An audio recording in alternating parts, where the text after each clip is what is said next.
Okay, so this is infection control in dentistry. It's August 31st, 2024 already. I'm Dr. Kirsten Kroling.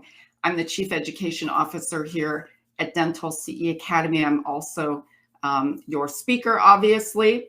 I'm a public health dentist here in Phoenix, Scottsdale, Arizona. I was the chief for the Office of Oral Health for Maricopa County's Public Health Department a few years back, and then I went on to oversee a very large mobile geriatric program here in Arizona. Now I teach full-time to all of you and to on behalf of other companies. And this is a subject that I know quite a bit about. When I first started in dentistry, it was 1981, and I was a registered dental assistant at that time prior to using PPE. So I'll be sharing those experiences with you today. You will need a code for the quiz, and that passcode will be announced at the end of the presentation. Let me review the CE credit instructions with you so that we all know how to get our CE credit at the end.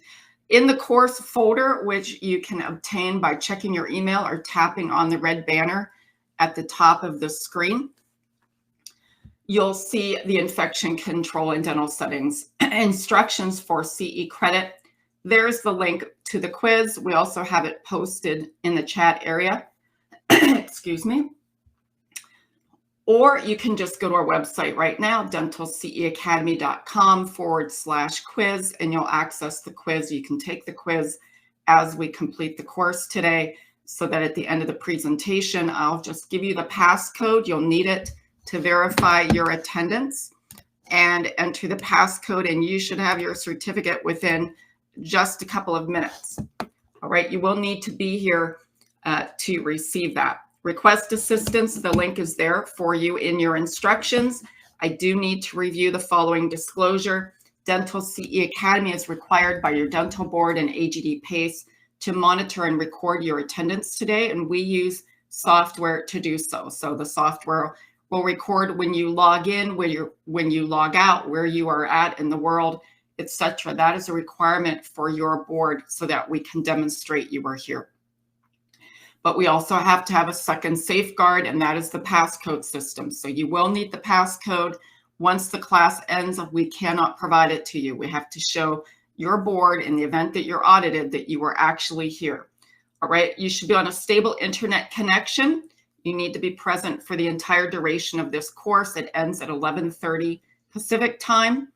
And you must be able to view the screen and the slides and engage with me in real time if you have questions. Multiple disconnects today may make you ineligible for CE credit. So if you log into your phone and that phone disconnects you 35 times, you might not get credit today. So make sure that you are here, you're on a stable internet connection, and your battery is well charged. Any questions about how to get CE credit?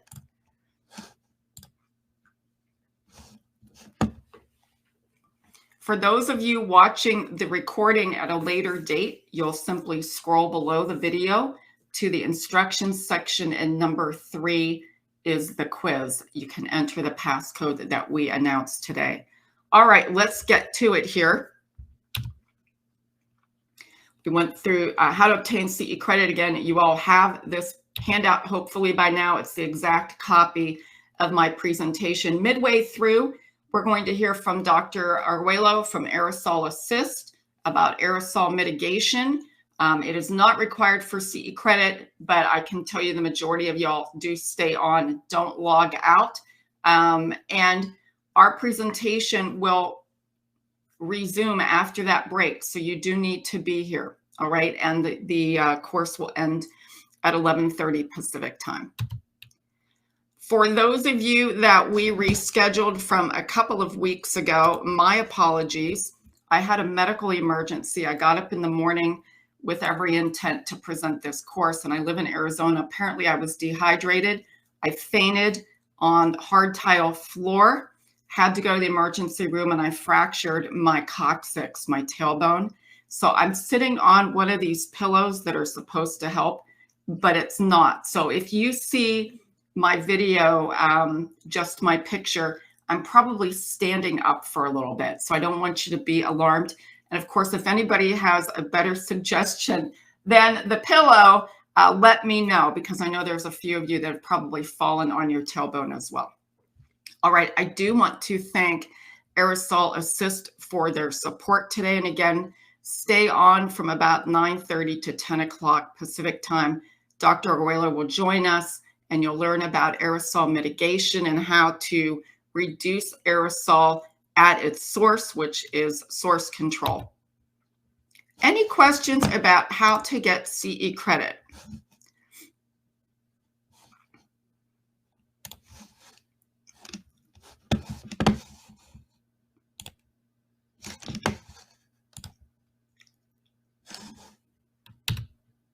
A conflict of interest and financial disclosure. I do not have any financial affiliation with our sponsors today.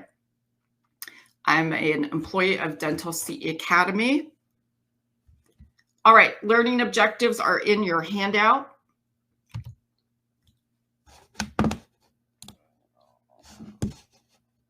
Thank you all. Passcode is announced at the end of the presentation. Please refer to the CE credit instructions. All right, why are we here today? Why is infection control important in dentistry? Well, we know both our patients and our staff and ourselves are exposed to pathogens all day long. Why is that? We are in an occupation that is procedural. And when we perform these procedures, we are using sterile tray setups, etc. We're concerned about cross-contamination. For just about every procedure that we perform in our dental practices, we have tray setups, right? It's almost like if you've ever flown a plane, which I have, you've got an inspection that you do at the beginning. It's your checklist, right? The same for your procedures. The problem is that there is a potential for cross-contamination and other issues to occur, especially when we let our guard down. And I'm going to talk to you about that today, because many of you probably didn't practice back in the days of dinosaurs when I first started. So you don't really know how you got here. We're going to talk about how did we get here today? Why do we do these things? What should you do if you're being told not to implement what should be to protect you and your patients? Okay, so we come into contact with blood, oral, and respiratory secretions, aerosol, contaminated equipment, and we have to have proper procedures in place to prevent transmission of infection among patients and our staff. So in the US, we know there is an estimated 9 million persons that work in the healthcare professions, and there's the breakdown for our profession. And we can see that dental assistants rise above as the #1 workforce with the most in that occupation. As well, they should be. All right. So we said that patients and our staff can be exposed to pathogens, including the following. And this is just a partial list. It can really be anything that the patient walks in the front door with. So cytomegalovirus, which is a virus that had much more prominence during the AIDS epidemic, the early days of the AIDS epidemic, because it is a virus that can sometimes lie dormant and reactivate when your immune system is challenged. Hepatitis B, hepatitis C, herpes simplex virus types 1 and 2, HIV, Mycobacterium tuberculosis, Staphylococci, Streptococci, certainly our friend SARS-CoV-2, other viruses and bacteria that colonize or infect the oral cavity and the respiratory tract. Now, we have other viruses and bacteria and fungi that are transmissible through the oral fecal route. And you might say, well, Dr. Rowling, that's not an area we treat in dentistry. Doesn't matter. We have cross-contamination. So if your patients walk in and their hands are contaminated with norovirus, let's say someone in their household had, quote, the stomach flu, the cruise ship virus, norovirus, very common. We're actually headed into a time where norovirus is going to start to activate again. And you are familiar with norovirus. Norovirus, you probably had someone that, or may have had someone in your clinic, your practice, quote, got the stomach bug, and the next thing you know, you all had it, right? It's very contagious, and it's contagious on hands.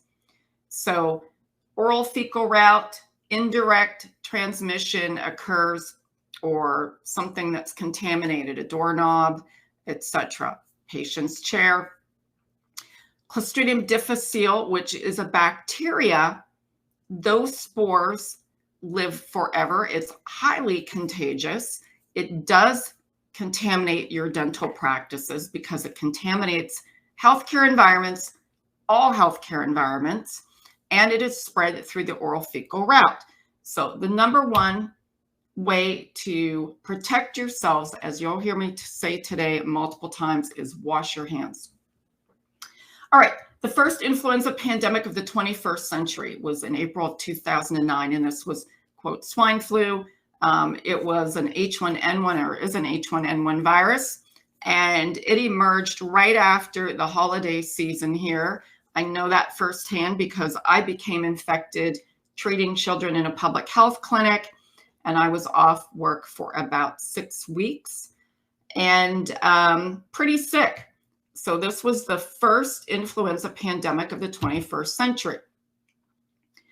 Modes of transmission, we're going to talk about direct contact with a patient, body fluids or blood, saliva, indirect contact with a contaminated instrument or surface, and then contact of the mucosa with of the eyes, nose, or mouth with droplets or spatter. That's something that occurs with every procedure just about that we perform in dentistry. And inhalation of airborne microorganisms that can remain suspended for long periods of time. So I want to review the chain of infection with you.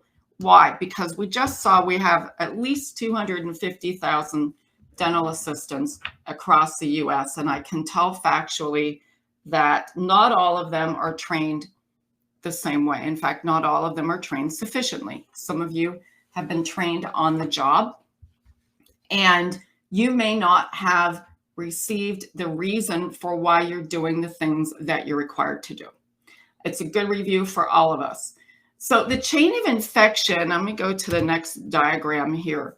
If you think of a chain, you think of links in the chain, and for that chain to work, all of those links have to be connected and intact. Well, we're trying to not transmit infection or disease in our practice. So what we're trying to do is disrupt one or more of these links in the chain. Then the chain isn't going to work anymore. That's why we're all here today. So that is the first question on your quiz. 50% of you are going to get it wrong, and it is not a trick question. We want to disrupt the chain of infection. All right. So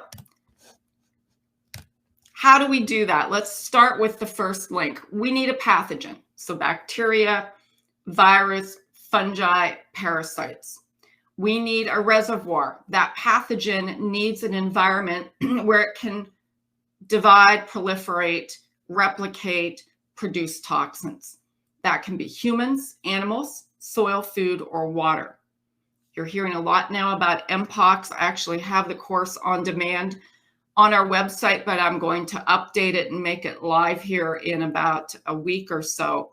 Mpox has changed its reservoir, right? It used to be a zoonotic disease, and now it jumped ship and it's infecting humans, and now it's infecting children. So this reservoir, again, humans, animals, soil, food, and water, we're going to be talking about humans today as the reservoir.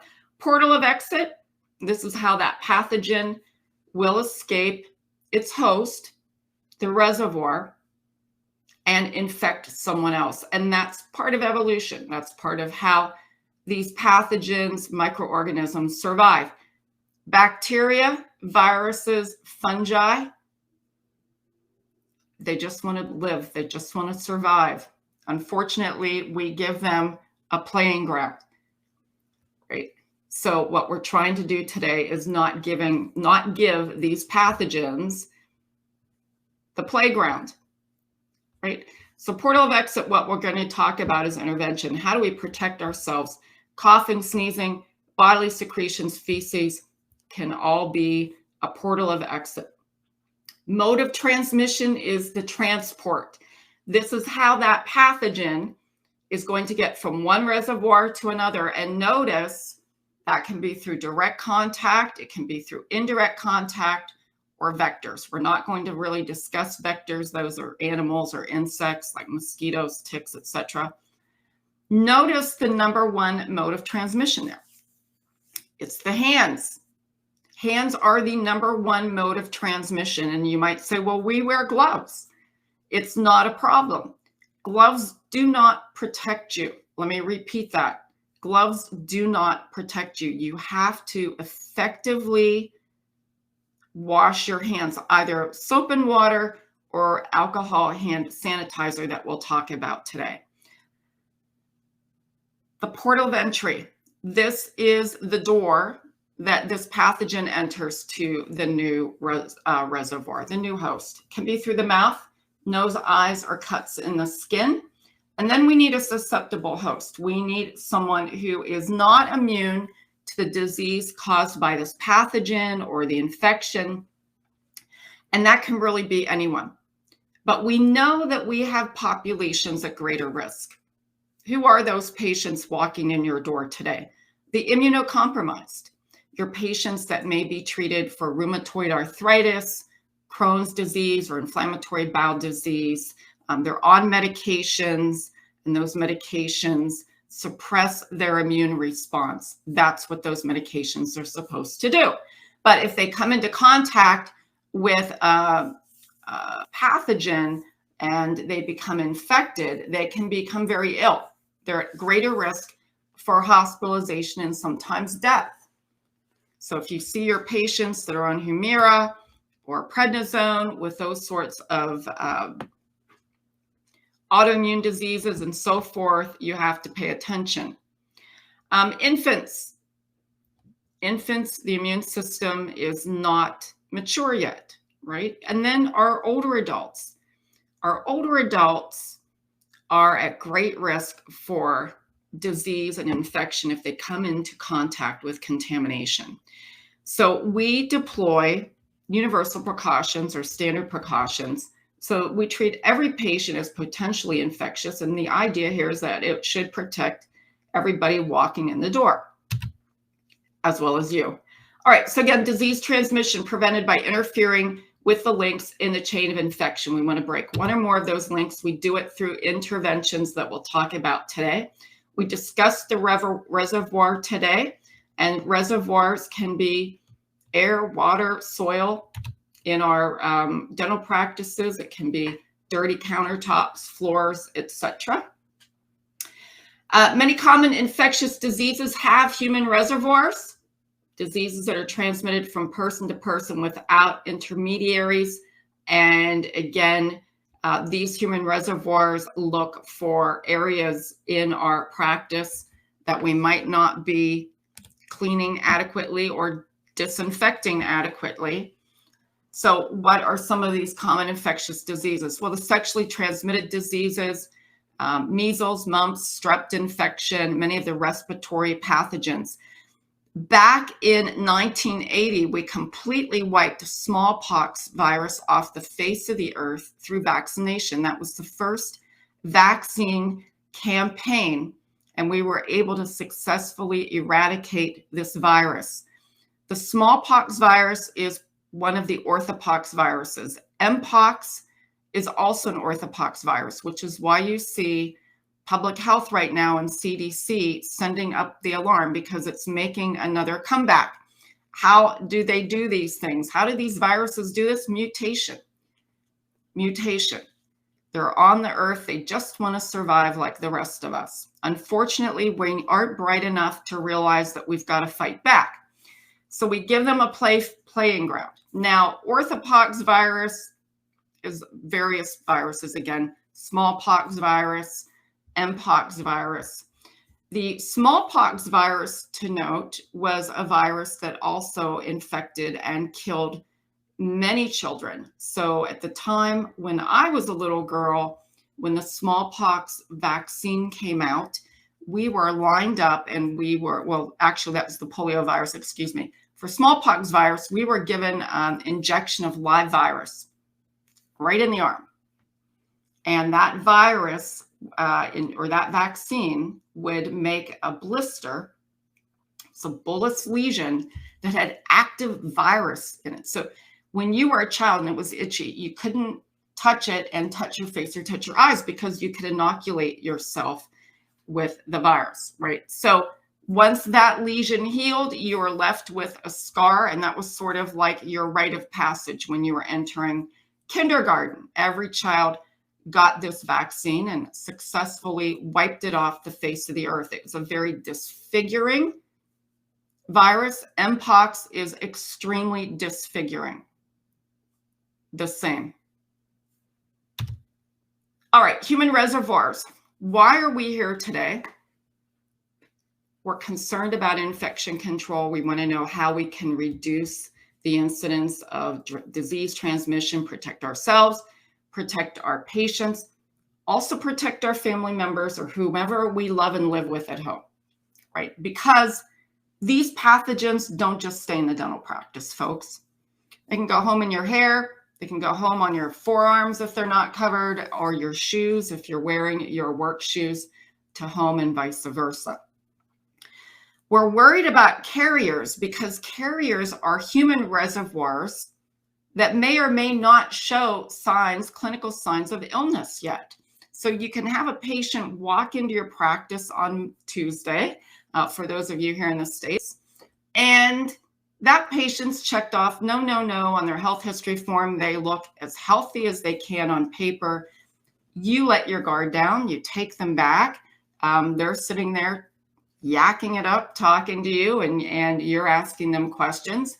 And they may be carrying a disease that you are unaware of, right? One of those, of course, is COVID-19, SARS-CoV-2. Your patient may never have clinical signs and symptoms of COVID-19, which was why many of you were rapid testing early on. And those patients still exist. They're sitting in your dental chair, right? They don't feel sick, or they may not be sick yet. So they say, nope, I'm fine. I'm not ill at all. And they're asymptomatic. And 3 days later, they show clinical signs. So what are these carriers? What are the types? Asymptomatic or passive or healthy carriers never experience symptoms. So I just described for SARS-CoV-2. They become infected, never showed clinical signs of illness. My educated guess tells me in 20 years, we'll find out why there was some of the population that just became infected and never became ill. It's probably some genetic sequencing or something that they'll find out about, or maybe they had some virus in the past that gave them protection, but they exist out there, and they'll tell you, I've never had COVID. Well, we'll find out in 20 years why that happened. Incubatory carriers, those are the folks that are infected, but they aren't showing clinical symptoms yet. Like I said, they may be showing signs in a couple of days. Convalescent carriers, those are folks who were infected, recovered from their illness, feel fine, but they're still able to transmit the disease or infection to others, right? So they're still contagious. Chronic carriers are those that continue to carry that virus or bacteria, whatever the causative agent is, 4 months to even years after their initial infection. I'm probably one of those. I had a Clostridium difficile infection a couple of years ago. I just presented the course yesterday. I may still be infectious. I am probably still shedding spores. That's why in my home and in our office, we use all of our infection control measures that we should be using anyways, but I'm much more cognizant of this. I don't want my pets to become infected, or my family, or those that work for me. Also, we have a combination of the above, right? So a famous carrier was Typhoid Mary. This was Mary Malone. She was a cook in New York City.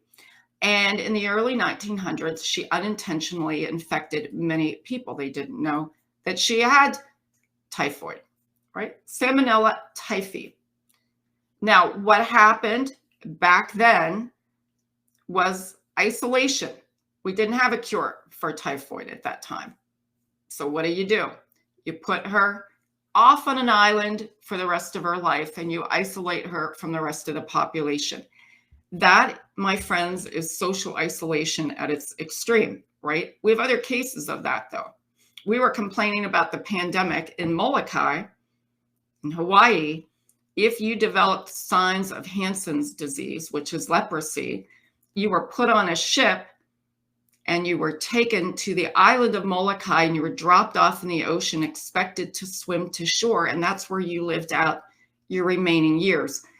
The island of Molokai now has a national park, and there are still, I believe, what we call former patients there, because there is now a cure for Hansen's disease.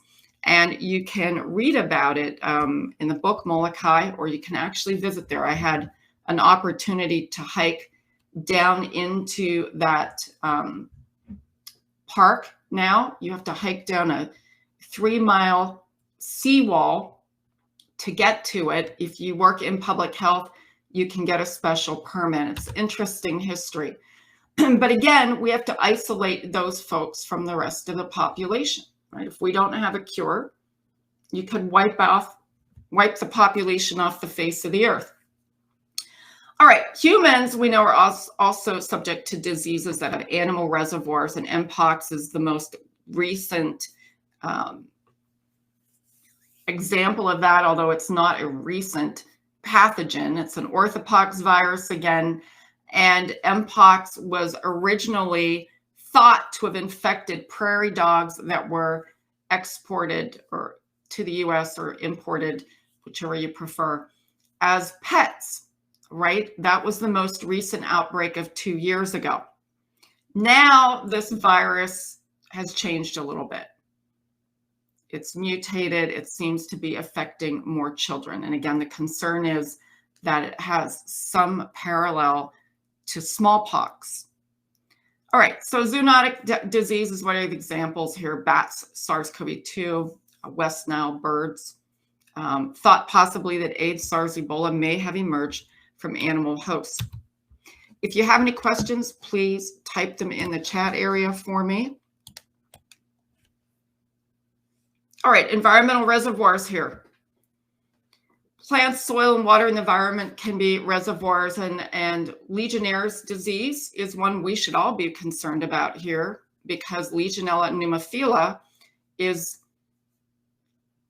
found in the aerosols in dirty dental water lines, or contaminated dental water lines. So it is in the water, and when the water is not treated, or we have biofilm in our water lines, that makes an aerosol that subjects us to even worse factors. And Legionella pneumophila, which is a type of pneumonia, can occur. And it's one of the most common aerosols that we see in dental practices. Clostridium difficile is another that we need to be concerned about, because Clostridium difficile spores, which is the cocoon form, because it's an anaerobe otherwise, is everywhere. But in healthcare practices, it's at much greater levels, and these spores live forever. And about 95% of you aren't aware of that. And we're going to talk about that today. So you're using disinfectants that don't kill these spores. So we'll talk about that when we get to surface disinfection. Valley fever here in the Southwest, Coccidioides immitis. It is bird droppings that will become dried in the desert. The spores, again, fungal spores. And when we have a storm or wind here, we'll get these alerts that stay indoors or wear a mask, because valley fever, you inhale those spores and it can turn to a systemic illness too. Even the pets here get valley fever. And I've had friends that have lost their dogs to valley fever here.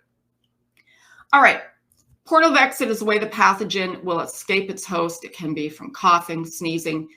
In the case of SARS-CoV-2, it can actually be through tidal volume breathing, just regular breathing, and you can spread these viral particles in the environment. Usually, the portal of exit will correspond to the site where the pathogen was localized. What are examples of portal of exit? So many of the influenza viruses exit the respiratory tract. SARS-CoV-2, found in the nasopharyngeal and oropharyngeal areas, exits the respiratory tract. Clostridium difficile in feces, some of the bloodborne agents can exit by crossing the placenta, so certainly rubella, syphilis, toxoplasmosis. Others can exit through the skin, cuts or needles in the skin. So the pathogen is transmitted from its reservoir to a susceptible host, right? This is the mode of transmission. We said hands are the #1 mode of transmission, either through direct contact or droplet spread. We're going to talk about droplets and spatter today. We come into direct contact with the patient or the patient's body fluids, and indirect transmission through aerosol or vehicle-borne. Vehicle-borne would be inanimate objects that are contaminated, your instruments, your surfaces, etc., that may be contaminated. And then vector-borne, which again, we aren't going to go into much detail. Direct transmission through skin-to-skin contact. That is also a concern about Mpox, which changed the last outbreak 2 years ago. It's also respiratory borne, but you can become infected with skin-to-skin contact or coming into contact with the viral particles that are shed from these lesions. So dirty bedding, etc. All right, direct contact with soil or vegetation that may be contaminated. So an example here would be mononucleosis. I gave you the other example, the new outbreak of Mpox. Droplet spread. So droplets, when we talk about aerosol, we break it down according to the diameter size of these particles and how they behave.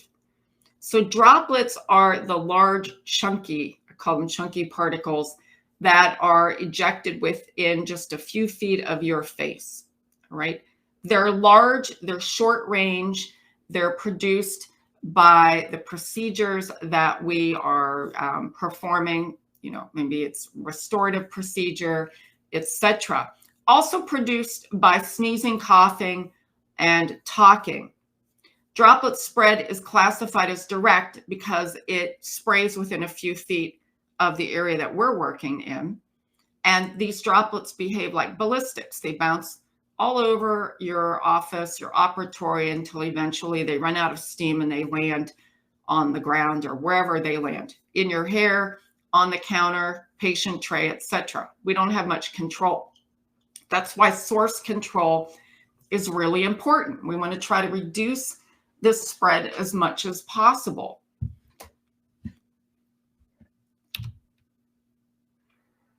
All right, transfer of a pathogen from a reservoir to its host, again, can be through indirect transmission. Aerosol would be #1 really in our practice, as well as vehicles, contaminated instruments, etc., inanimate objects. Pathogens or aerosol, we talk about droplets and droplet nuclei, and then ultrafine particles. Droplet nuclei are very, very small in diameter and very small in mass, less than 5 microns. And they are so light in mass that they can just float around in the environment of your practice, and eventually they're going to probably be captured somewhere or land somewhere or inhaled. The concern that we have about droplet nuclei and droplets, which are also small, is that they can end up anywhere in your dental practice, not just stay in the operatory. So again, source control is very important. If we can capture it at the source, we can eliminate much of this floating around in our practices, because we are procedural, we are immersed in aerosol all day long. whether or not you are in your operatory, especially if you do not have these different devices deployed in your practice, whether it's HVAC, and really it's a multi-layered approach. You need to capture it at the source, you need HVAC, and you also need filtration for your operatories. We wear masks, and we'll go into this in much more detail. The ultrafine particles, and I want you to listen very carefully, are of major concern because about 80% of the aerosol that we generate, up to 80%, are ultrafine particles. They can be 0.1 microns in size. That's problematic because if you inhale these very small in diameter particles, they can bypass all of the protective features of our respiratory system. And the ultrafine particles can actually be so small in diameter that they enter the bloodstream when you inhale them. They enter the bloodstream just like an oxygen molecule, and they can translocate to other organs in the body. So we had a dentist here that reached out to me a few months back who had developed Pseudomonas aeruginosa. He reached out to me and he said, Dr. Kroling, how would I have gotten this in our clinic? And Pseudomonas aeruginosa is also found in contaminated dental unit water lines. It's one of the top three. Pseudomonas, Legionella is the other. He wanted to know, how would this have happened? And he said, and I had a tumor removed from my leg that was also a cyst. It was a Pseudomonas aeruginosa when they cultured it. So he apparently had pneumonia. He was hospitalized, but that bacteria translocated through the bloodstream, through his circulation, to his leg. And he said, I've never been injured. He said, isn't that bizarre? Well, if you understand how aerosol works and you understand how we contribute to the aerosol in our dental practices through the water lines, it made perfect sense, unfortunately. All right, measles is an example of indirect transmission where children would enter a reception area of their pediatrician's office and be treated or examined, and then they leave, and later other children walked in and they were exposed to these aerosols, in this case, spatter. You know, there's a lot of respiratory that goes around. How many of you in here today have had measles? It's anonymous.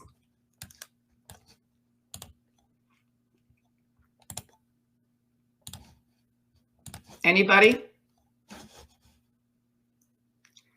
We've got one yes. My dad did. We've got never. We've got a yes. Okay. Not sure. Not sure, but think so. If you have lag on the internet, Pete, that would be on your side. German measles. Okay.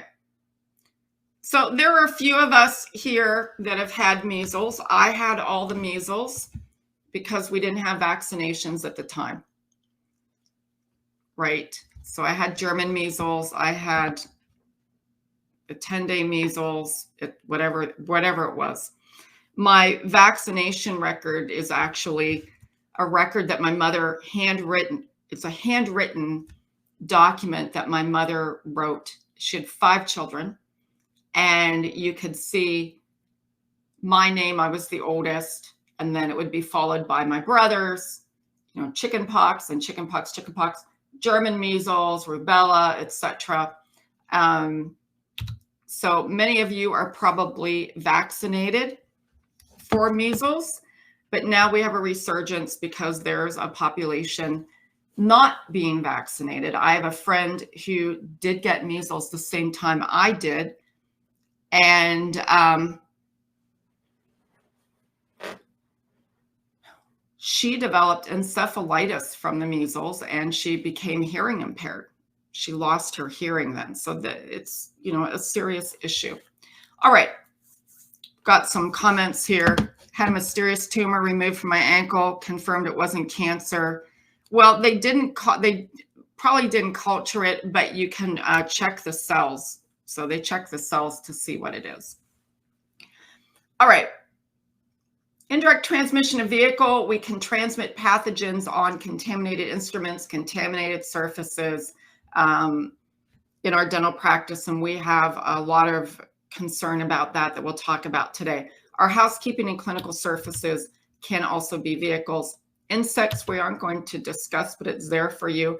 Portal of entry, this is how the pathogen is going to enter its new host. And so that tissue where it does enter would have to be supportive to its survival, right? The pathogen will continue to replicate and produce toxins. And then the routes of transmission here, we spoke about through the respiratory. We have the fecal oral route. Many of you, I described how that can be a problem if your patient has had norovirus or Clostridium difficile or anything else that is transmitted through the fecal oral route is still a problem in our dental practices because of cross-contamination. There is an article out there right now, if you did a search for Clostridium difficile in dental offices, and the number one will come up from 2014. I think it's RDH Magazine or something. It's so completely incorrect. I will let you know this now because they state it's not a problem in dental practices. Certainly the person that wrote it had no background in microbiology because it makes no sense. If you see this, understand you do need to be very concerned about contamination in your practice. Every healthcare facility needs to be concerned, and we'll talk about it today. All right, and certainly blood. Blood is another route of transmission or a portal of entry. And the blood we're going to talk about today, bloodborne pathogens. All right, the final link in that chain of infection is the host, a susceptible host. And we broke it down today about patient populations that are at greater risk. Genetics can also play a part, as I said, but I also want you to understand too that we have non-specific factors that defend us from infection. And when we prescribe an antibiotic, we're disrupting one of those host defenses. The antibiotic will disrupt the gut microbiome, which would usually protect us from pathogens like Clostridium difficile. But when we prescribe an antibiotic to a patient and we invite them back into our practices or they enter any other healthcare environment, it puts them at risk for becoming infected with Clostridium difficile. Because you need two things to become infected with C. difficile. One, you need something that's disrupted the gut microbiome, and antibiotics are that number one thing, all right? Two, contamination in our environment. You have had to have swallowed the spore. There is training that occurred in many of the dental schools where Clostridium difficile was trained to be an opportunistic infection that the patient must have been a carrier. We gave them an antibiotic, and they were one of those rare cases that once they took the antibiotic and wiped out their gut flora, it created a niche for the C. diff to overtake and make them ill, creating pseudomembranous colitis, bloody, watery diarrhea, and sometimes death. All right, that was how we were trained, but we know now that's not necessarily the case. Only 0.4% of the population are actually carriers of C. difficile. They get C. difficile because they were contaminated with the spores, either in a hospital setting. We now know outpatient settings carry risk as well. All right, so we'll be talking about that today. So if you are a prescriber, be aware that when we prescribe, we need to have infection control processes that we are eliminating these spores from our healthcare environment. And if you are using the wipes that begin with C, they do not kill spores.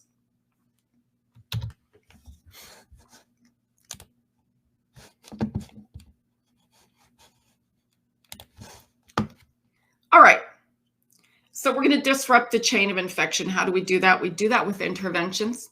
So we can control or eliminate the agent at the source. We can use administrative controls, just not let the patient in the practice at all if we know they're infected. We deploy infection control protocols like we'll talk about today. Antimicrobials, in some case, we've got to treat the infection so the patient is no longer contagious. We protect the portals of entry through PPE, and we increase the host defense. We can do that through nutrition. We can do that through vaccination. Some will use probiotics. Those are considered controversial. They're supplements, and we'll discuss that today. When I first started as a dental assistant in 1981, we didn't use PPE. Our bare hands went into bloody mouths. We did not wear masks. We did not wear eye protection. It was considered normal event to develop conjunctivitis as a dental assistant back then, or feel the amalgam pinging off your face when you were cutting out an old restoration, right? Things have changed. Hopefully they will continue to change and improve. But I think some of you all that entered the profession since that time have maybe become a little complacent. You weren't there around the time of AIDS, the early days. And I'll be talking about that today. So the initial days of the AIDS epidemic changed the way we do quite a bit in our dental practices right now in terms of infection control. Many of you may be told by your leadership, etc., that you don't need to do these things anymore. And that person may have a degree in hotel management. They may not have any bearing on anything that has to do with infection control, but you're being told to do these things. We'll discuss that today. All right. So we spoke about interventions here. Vehicle borne, what are we going to do? We sterilize our instruments. We try to interrupt direct transmission. We wash our hands. We address the air quality in our dental practices. PPE, we protect these portals of entry with masks and eye protection and gloves. Vaccinations, whatever your philosophy is on that. Universal precautions is where we're at. And before we do that, I want to put a survey up on the screen to get you all woke up here. Woken up, if that's a word.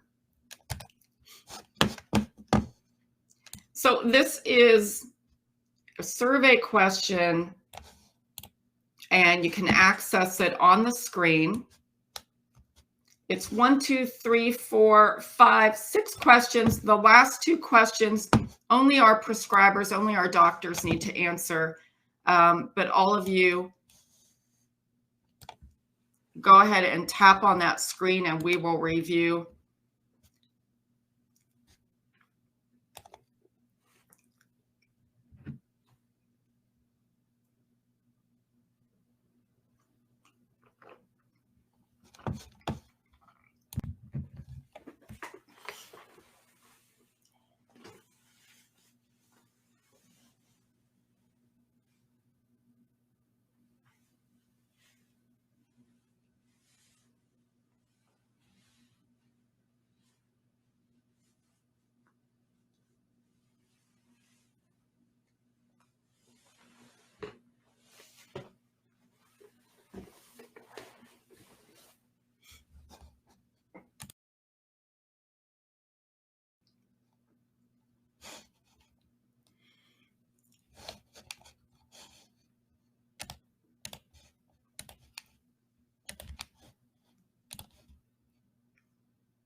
Okay, there's right now about 29% of you that have answered, so I'm going to give this another minute.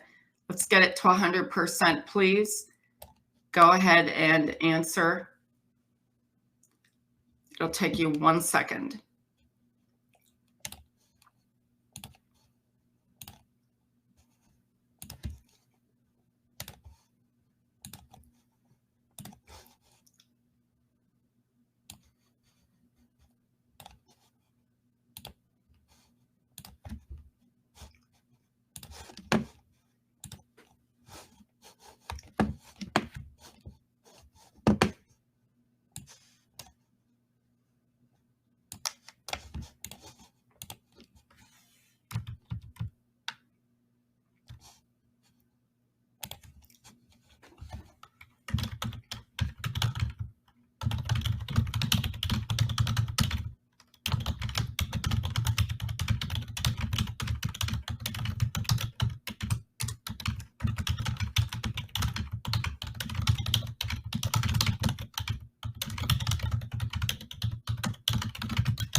Okay, one more minute here. We're at about 60%.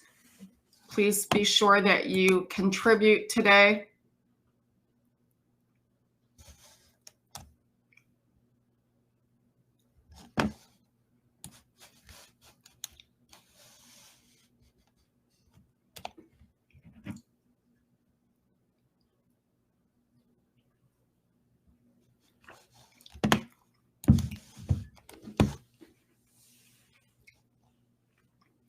Is there anybody that has not had the opportunity to answer the survey on the screen?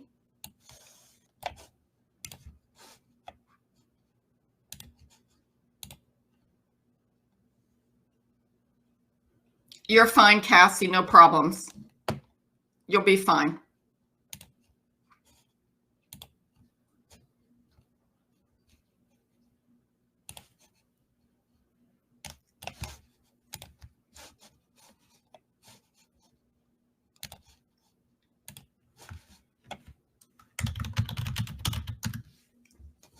All right, let me go ahead and end the voting. So we've got 63% of you that have answered the survey.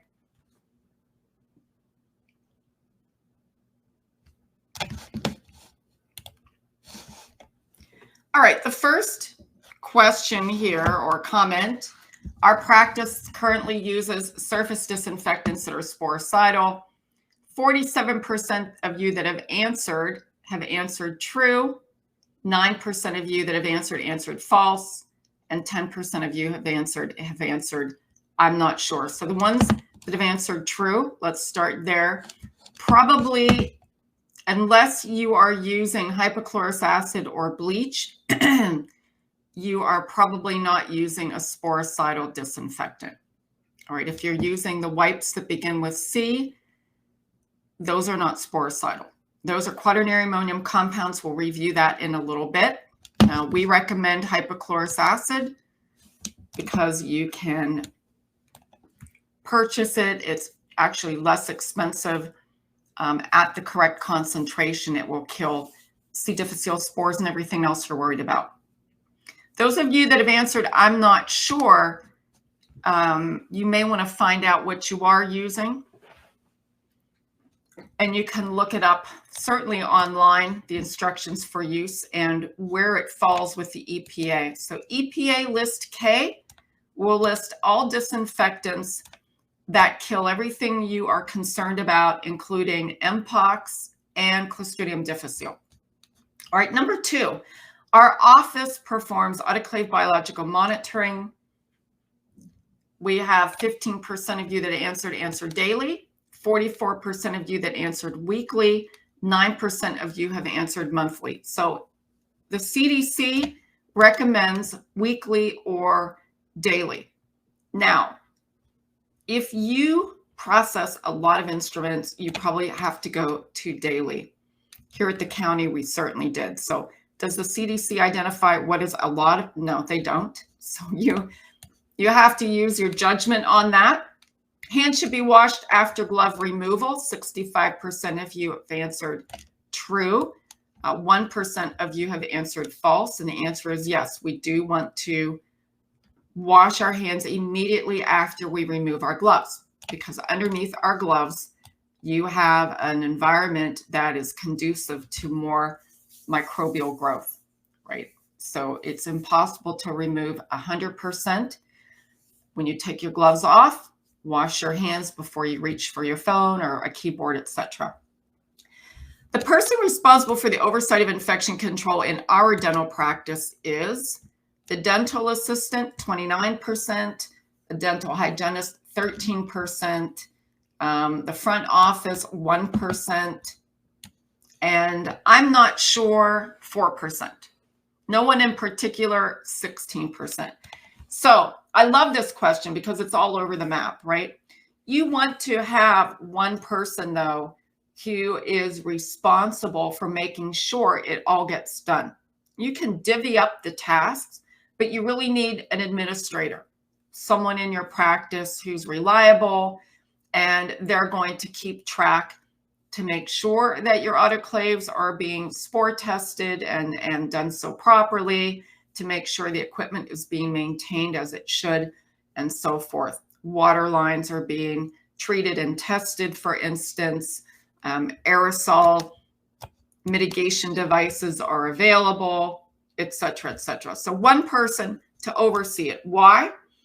Because if you had someone like me that was asked to go to inspect your practice on behalf of a dental board or the health department, these are the things I'm going to look at.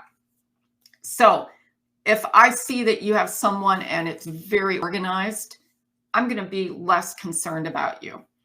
If I walk into a practice and y'all are running around like chickens with your head cut off, then I'm going to be concerned, because your infection control is really the most important protocol that you should have in your practice.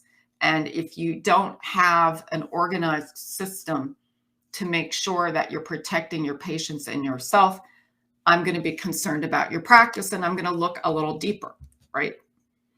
All right. For prescribers only, I prescribe clindamycin to my penallergic patients. 18% of you that have answered yes, and 15% of you have answered no. And clindamycin was actually removed from the guidelines. The American Dental Association no longer recommends that you use clindamycin as of, I think, 2017 and 2021. And the reason is the number of C. difficile cases that are on the rise, and the numbers of dentists being sued because of those cases. So if you're still prescribing clindamycin, you are no longer prescribing within the guidelines. We have some resources for you. I believe we have the link to the American Dental Association's new recommendations. We also have a course on our website that is being presented by one of the co-authors of the ADA's guidelines, Dr. Tom Palmier. He is not a pharmacist, he is a dentist, and he is with the ADA. And that course is November 8th. It will also be available to you all on demand. There is a charge for that course. We are hosting it on their behalf, so you can check the website out for that course. It's in the tab, the navigation. It's also included in your handout. For prescribers only, I've had a patient develop C. difficile following a prescription I've written. 12 of you have had a patient with C. difficile. Our average right now is somewhere between 8 and 35 every time I present this course. 15% of you have answered no, and 9% not sure. So it's valid to say no or you're not sure, because we don't track these cases unless the patient tells you that they got C. difficile or became infected with C. difficile following an antibiotic that you prescribed.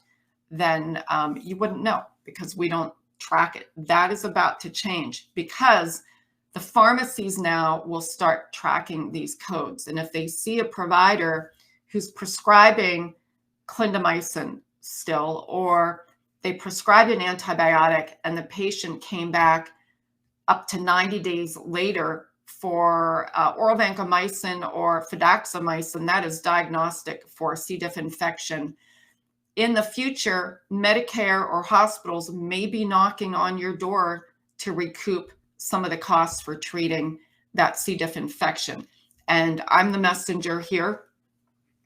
I don't have a say-so either way, but you're looking at a C. difficile survivor that followed a dental procedure and clindamycin, right? If you're unfamiliar with the new C. difficile world, take my course. It's once a week live, and update your antibiotic protocols.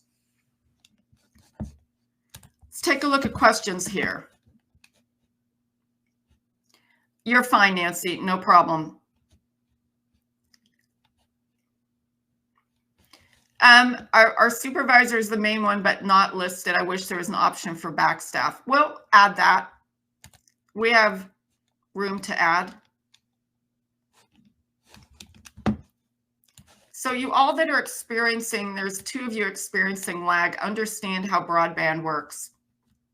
Broadband works just like any sort of traffic. And Katie, you're on a phone as well. If your provider is experiencing high traffic, it's going to affect the quality of your internet. We're on a fiber optic, a huge server here. We have no issues. So if you're on a phone especially, you could try logging out and logging back in. But the lag time you're experiencing, there's probably a ton of people on your provider right now. Also, if you have other people using your system in your house. All right, so let's go. Thank you all for joining in on that. And now we're going to bring the presentation back up.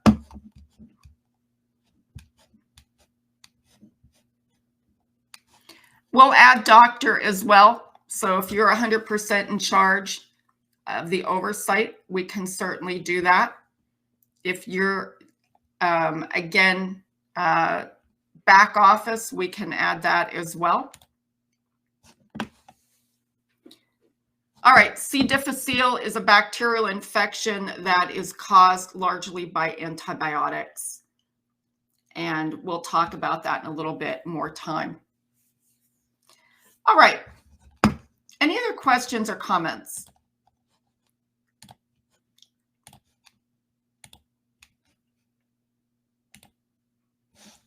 All right, so we're going to talk about universal precautions, and then in about 23 minutes, we will have Dr. Arguello join us here about aerosol. All right, so universal precautions is a term that was used by the CDC to tell us all that we have patients that are carriers, as we discussed. These patients may be carrying an illness that can make you ill and show no clinical signs whatsoever. They may not even be aware that they're ill, but they can infect you through blood transmission, blood exposure. Of course, in dental practices, bloodborne pathogens are of concern because we're working in the oral cavity. We perform oral surgeries and so forth. All right. So use universal precautions to reduce that risk.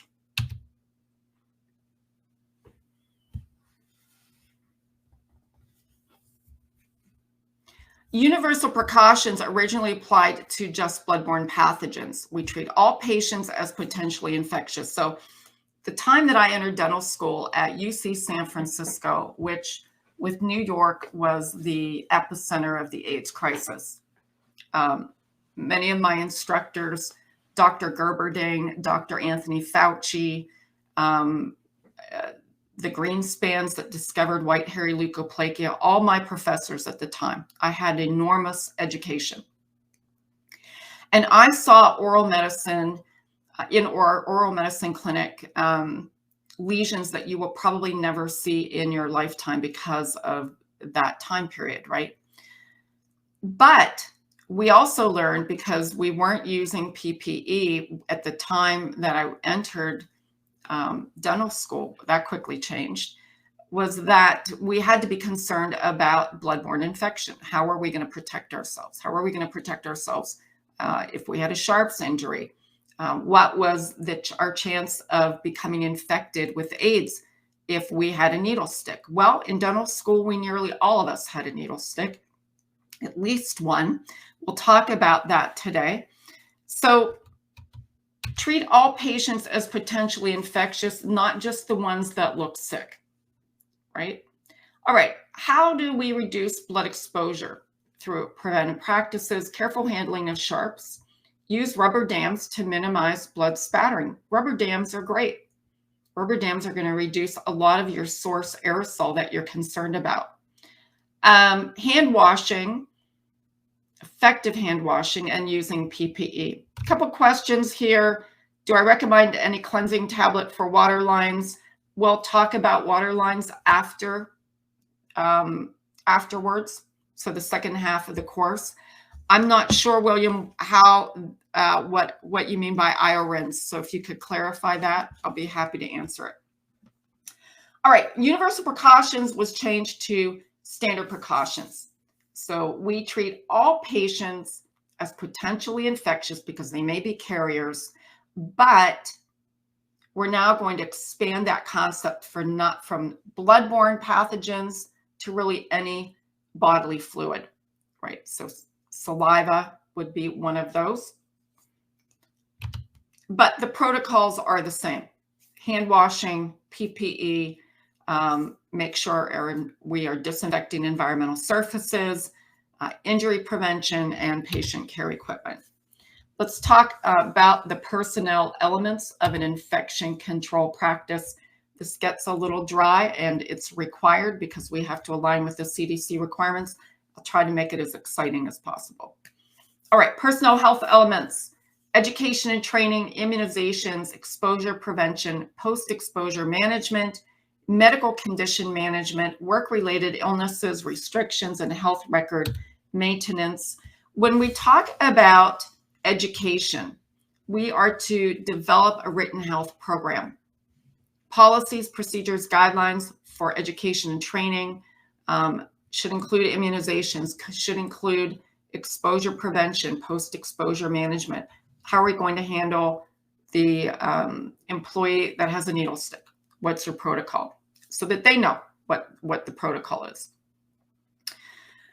Medical conditions, work-related illness, associated work restrictions, contact dermatitis, latex hypersensitivity, maintenance of records, data management, and confidentiality, and establish referral arrangements to qualified healthcare professionals. So training should occur at initial employment. Anytime we enter a new task, new procedure, new equipment, new materials, at a minimum annually. And that education should be at the skill set and language and literacy of your team. All right. Immunization programs, whatever your philosophy is, I recommend upon hiring, you let that potential employee know what your philosophy is, so that they're comfortable with it. So you're in alignment. And you should have a written comprehensive policy and have a referral source for your employees. And again, this is the CDC guidelines. Post-exposure and medical follow-up programs. If someone does have an injury, you have to have prompt reporting, evaluation, counseling, treatment, and medical follow-up. You should have mechanisms to refer that employee to a qualified healthcare professional, and also be conducting or send them somewhere for a 2-step tuberculin test. Now, the frequency of that can be determined. You can contact your local health department because it may change from area to area.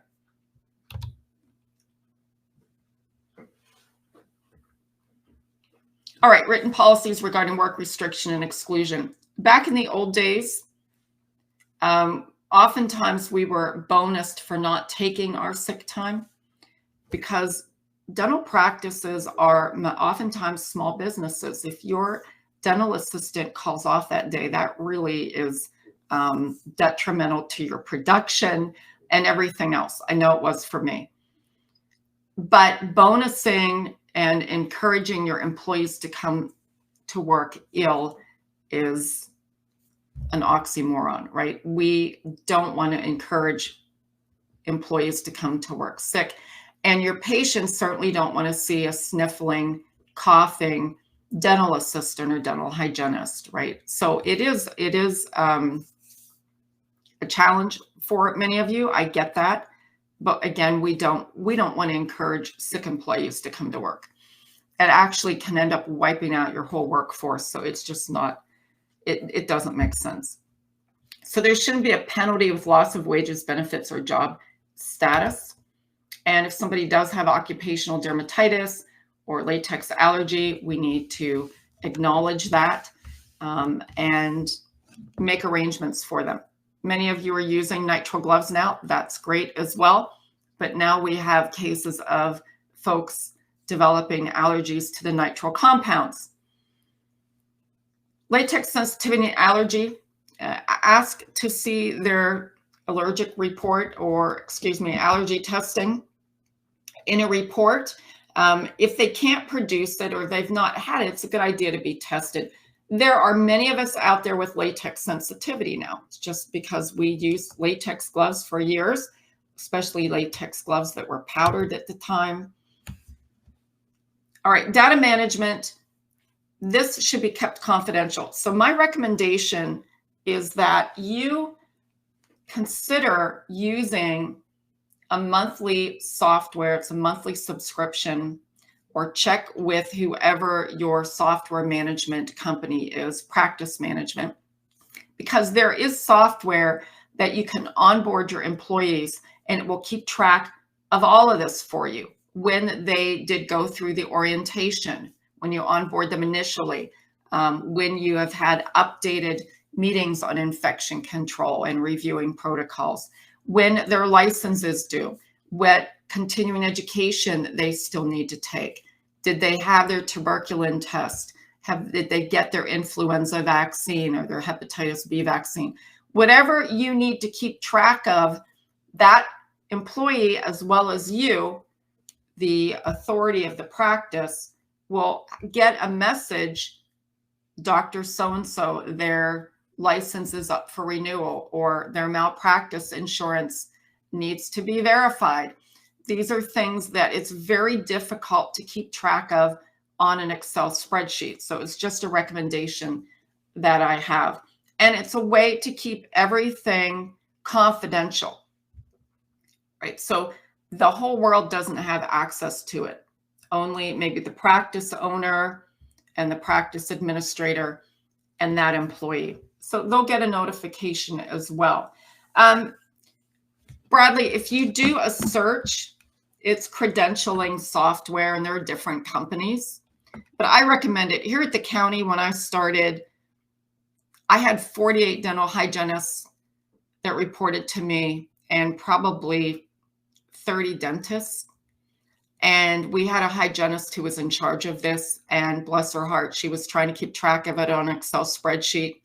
And I went through it and was, you know, we didn't have updated licenses. We didn't have updated immunizations. This is the health department, right? So you really can benefit by using that software.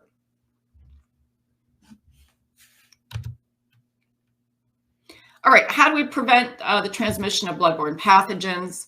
What are we worried about? Hepatitis B, hepatitis C, HIV, just one of a few. Transmissible in healthcare settings, can produce chronic infection and often carried by persons unaware of their infection. Every time I see this slide where HIV can produce a chronic infection, it just, it's astounding to me, because when I first started training and practicing, I lost many patients to AIDS, many patients. In fact, I lost so many at UCSF that I was delivering denture cases to funeral homes. So the fact that this is now a chronic infection and we can treat it is amazing to me. But again, oftentimes carried by persons that are unaware that they're infected, they're carriers. Potential routes of transmission of bloodborne pathogens: patient to dental healthcare personnel, dental healthcare personnel to patient, and patient to patient. Direct contact we spoke of earlier with the patient, blood, oral fluids, other infected materials. Indirect contact is another way that we can transmit infection in the dental operatory through contaminated objects, instruments, environmental surfaces, or equipment. Factors that influence our occupational risk of bloodborne virus infection. All right, I'm going to give you my example. I had a needle stick in my third year of dental school at San Francisco General Hospital, now Facebook Hospital. The patient had AIDS. They had a CD4 count of 3, and they had hepatitis, history of hepatitis C, hepatitis D, and cytomegalovirus. And with CMV, these patients would sometimes have hallucinations. This patient had auditory hallucinations. He would laugh and jerk his head back. And I was using a rubber dam that looked like Hannibal Lecter, because that's what we had to use then. He jerked his head back. I stuck my finger. It wasn't a deep stick, but my life flashed before my eyes, right? Next thing, what happens? They're calling Dr. Deborah Greenspan in. I had to go through the whole counseling process. I had a baby and a 10-year-old at home. I started questioning, what in the world am I doing here? What am I doing here? Maybe I should have gone into something else, real estate or something. But I was given a cocktail at that time. Many of us took it to help prevent seroconversion of HIV to AIDS. They also had to counsel the patient and have the patient tested. If you take that experience and apply it to this, what are the factors here? Frequency of infection among patients. It was San Francisco General Hospital in 1992. Probably 80% of my patients had HIV/AIDS at that time. Risk of transmission after a blood exposure, we didn't know. It was 1992. We didn't know what the risk of transmission was. We were the guinea pigs for the data that you have now. Type and frequency of blood contact. Well, I was gloved. It was a hollow needle. And how much blood was on the needle? I don't know. I was re-injecting. The oral cavity is a vascular place. All right, so risk of bloodborne virus transmission after a needle stick. Understand this. Now we know what the risk is. Hepatitis B carries a much greater risk of transmission, right? 1 in 3 needle sticks from a hepatitis B positive patient would result in infection. 1 in 3, those odds aren't good. 1 in 300 needle sticks from an HIV infected patient. You might see that on the quiz. Concentration of hepatitis B virus in body fluids, high in blood, serum, and wound exudate, moderate in semen, vaginal fluid, and saliva, and low to not detectable in urine, feces, sweat, tears, and breast milk. Now, when I entered the occupation as a dental assistant, there was no hepatitis B vaccine. So the incidence of hepatitis B infection among healthcare personnel relative to the general population was quite high. We were putting our bare hands in bloody mouths, right? If we were doing a surgical procedure, I got one glove and we autoclaved that glove in a chemclave because it was the Wild West. We didn't know what we were doing. Now, you can see a very steep decline around 1987. What happened there? PPE, AIDS epidemic. Then we see another steep decline, vaccine, to the levels are below that of the US population. So these dentists from that time have retired out. We see that the levels fell from 14% in 1972 to 9% in 1989. I was one of the first dental students to be vaccinated at UCSF. One of our professors actually discovered the vaccine in his lab, right? So they just rounded all up 3 times. We had the vaccine.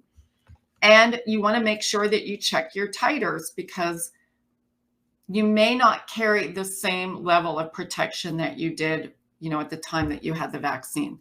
So check with your primary care provider. There's no set time really that you should be checking this, but it's a good idea to check it every once in a while. All right, we mitigate hepatitis B risk in the dental setting by vaccination, provide access to qualified healthcare professionals, and test 1 to 2 months after the 3rd dose. You may have those that do not respond to the vaccine. Then they're going to need to be counseled about their occupational choice. 9 clusters of transmission from dentists and oral surgeons to 1970 to 1987. 8 of those were hepatitis B positive. But since then, only 1 case of patient-to-patient transmission. Hepatitis C virus is different. You're going to see this in your quiz. Inefficiently transmitted by occupational exposure. And if you look at the data, you'll see that the prevalence of hepatitis C infection is that similar to that of the general population. All right, there's no reports of transmission from infected dental healthcare personnel to patients or patient to patient. So the CDC believes that the risk of transmission is low. HIV, only 1 documented case of HIV transmission from an infected dentist to patients. No transmissions documented in the investigation 63 HIV-infected patients, HIV-infected healthcare personnel, including 33 dentists or dental students. So there was this case, Dr. David Acker from Florida.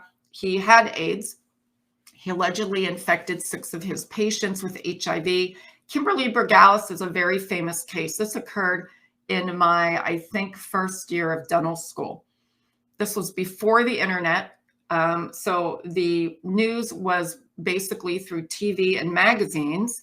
But her case, she became infected following extraction with Dr. Acker and went on to develop HIV and died of AIDS.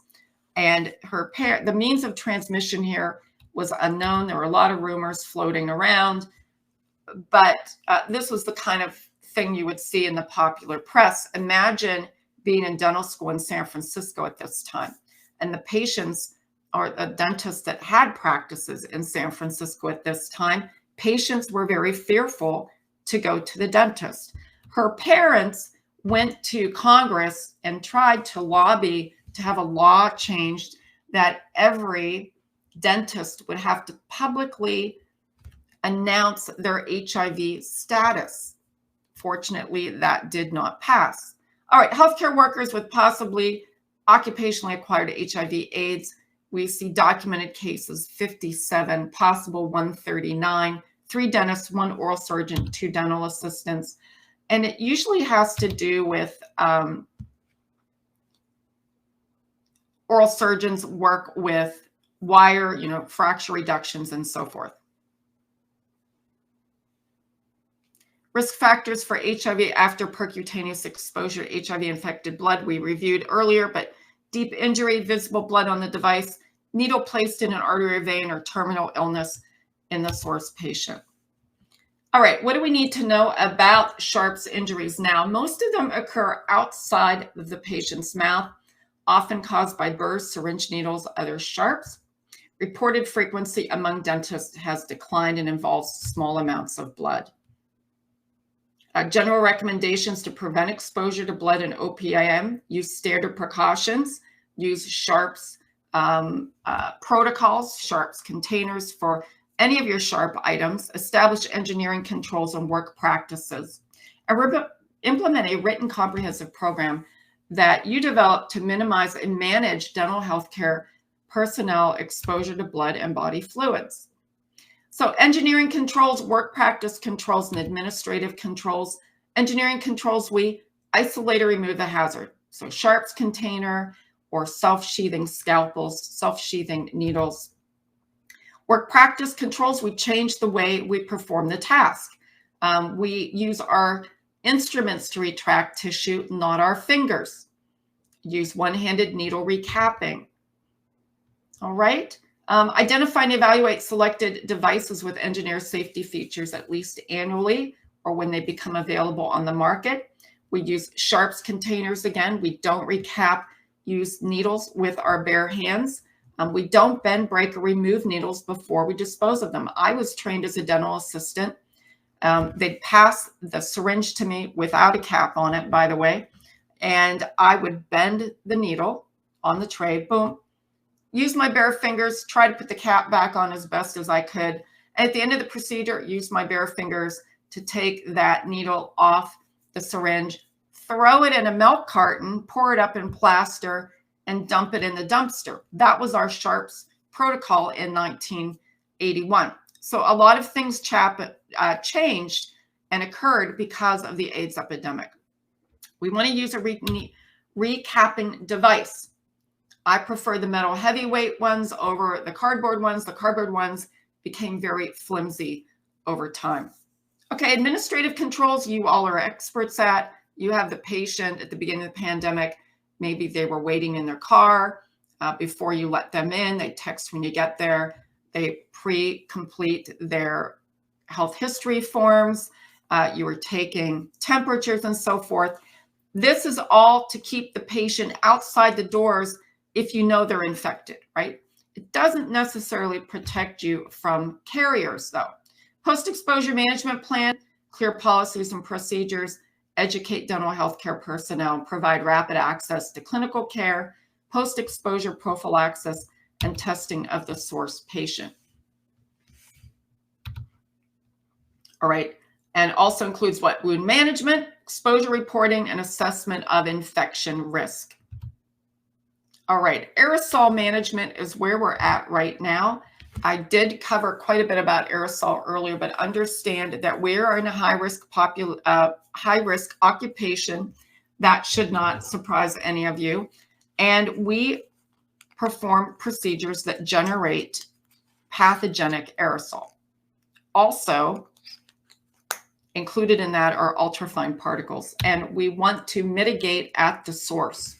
Ultrasonic scaling can transmit particulate aerosol for up to 6 feet. Without an air current, it can remain suspended from 35 minutes to several hours.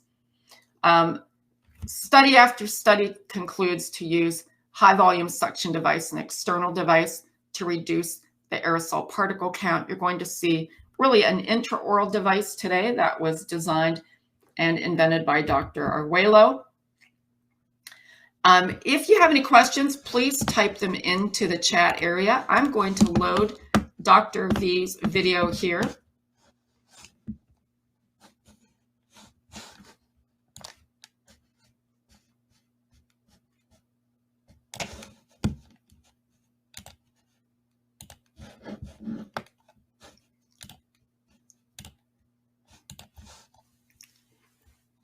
All right, so we're going to watch a brief video here, and then Dr. Arguello is going to join us to answer your questions.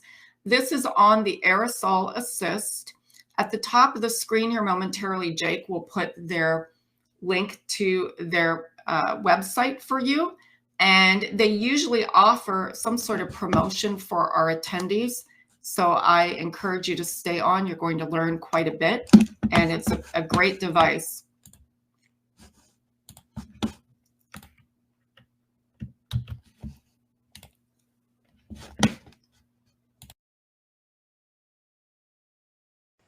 In this video, we will discuss how to use and maintain the Aerosol Assist.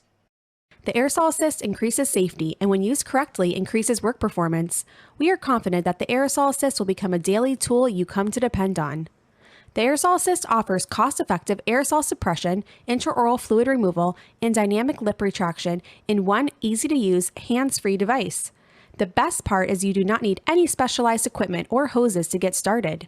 If you have an HVE and a disposable saliva ejector, you are ready to go. We have received a lot of positive feedback and are thrilled that many top dental professionals and schools see the value of our product. It's your turn to reap the benefits. We have been fortunate enough to win several awards, including Hygiene Product of the Year. Practitioners can benefit from automating intraoral fluid and splatter control in a hands-free device. It also has integrated true backflow protection. It reduces chair time and improves practitioner ergonomics. Long-term exposure to aerosols is a health issue. This is comparable to not brushing your teeth on a regular basis. The first time you don't brush your teeth, it's not that big of a deal, but not brushing your teeth over long periods leads to oral health issues. Similarly, being exposed to aerosols on a long-term basis will start to cause long-term stress on your respiratory and immune system. Additionally, implementing different types of aerosol suppression devices can be taxing ergonomically on the dental practitioner. What is the solution?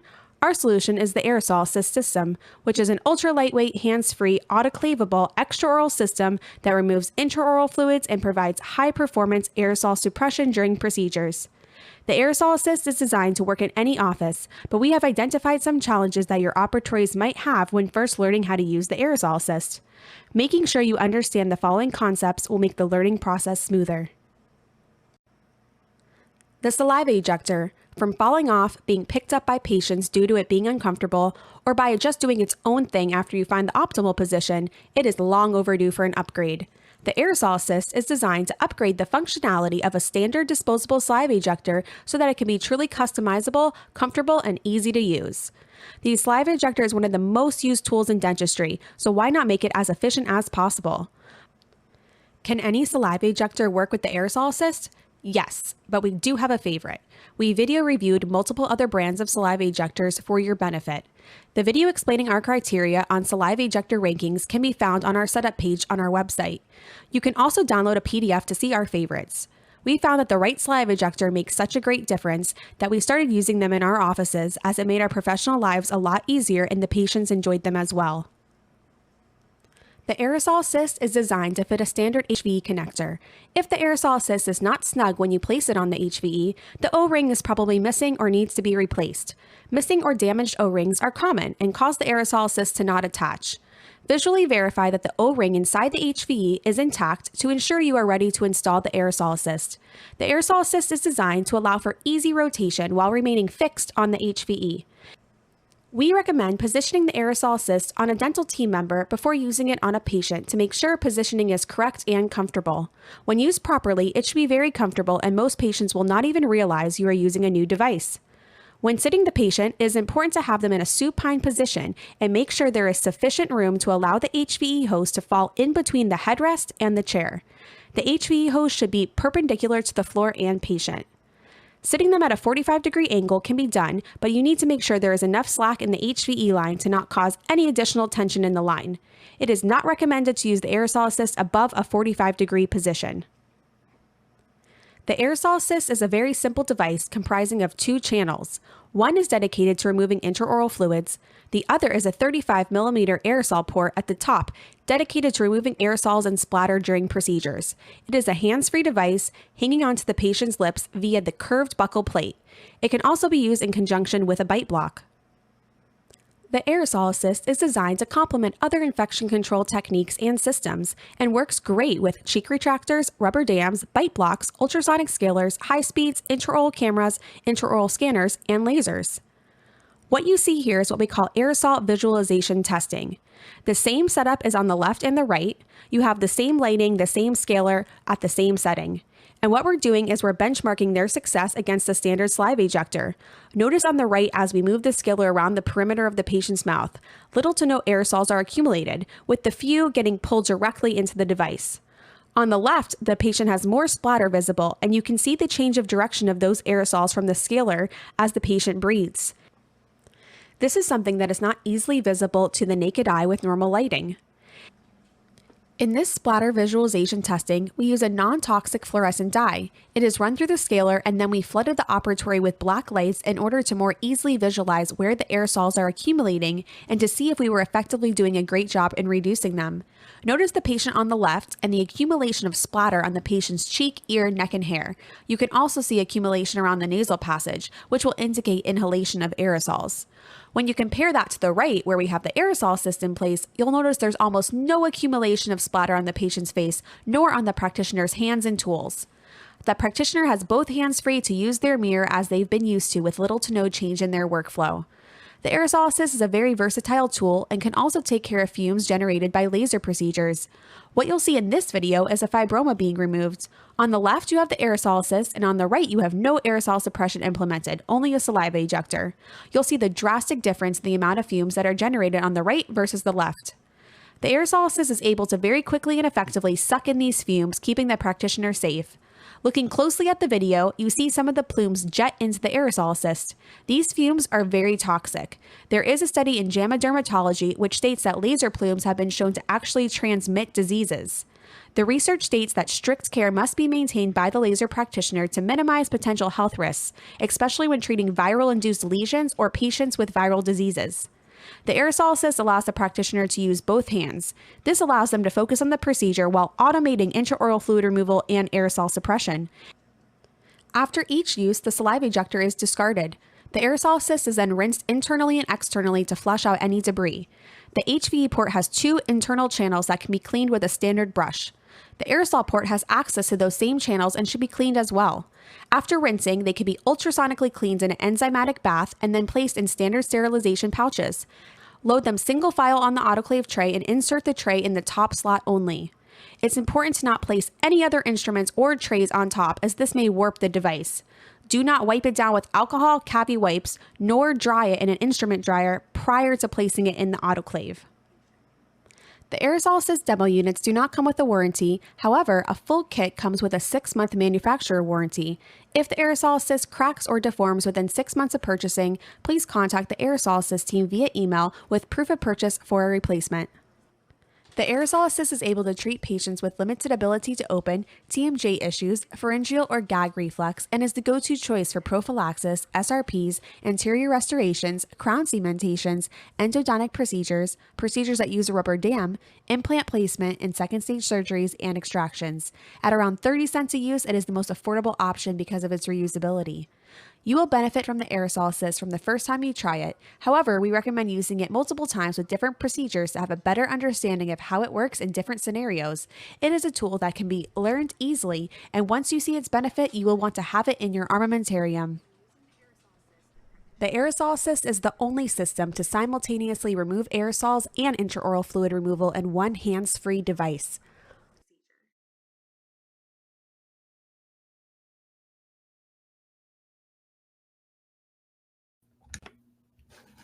Okay, everyone. Any questions for Dr. V? I see he is. How's it going? Magically. Dr. V, how are you doing? Good.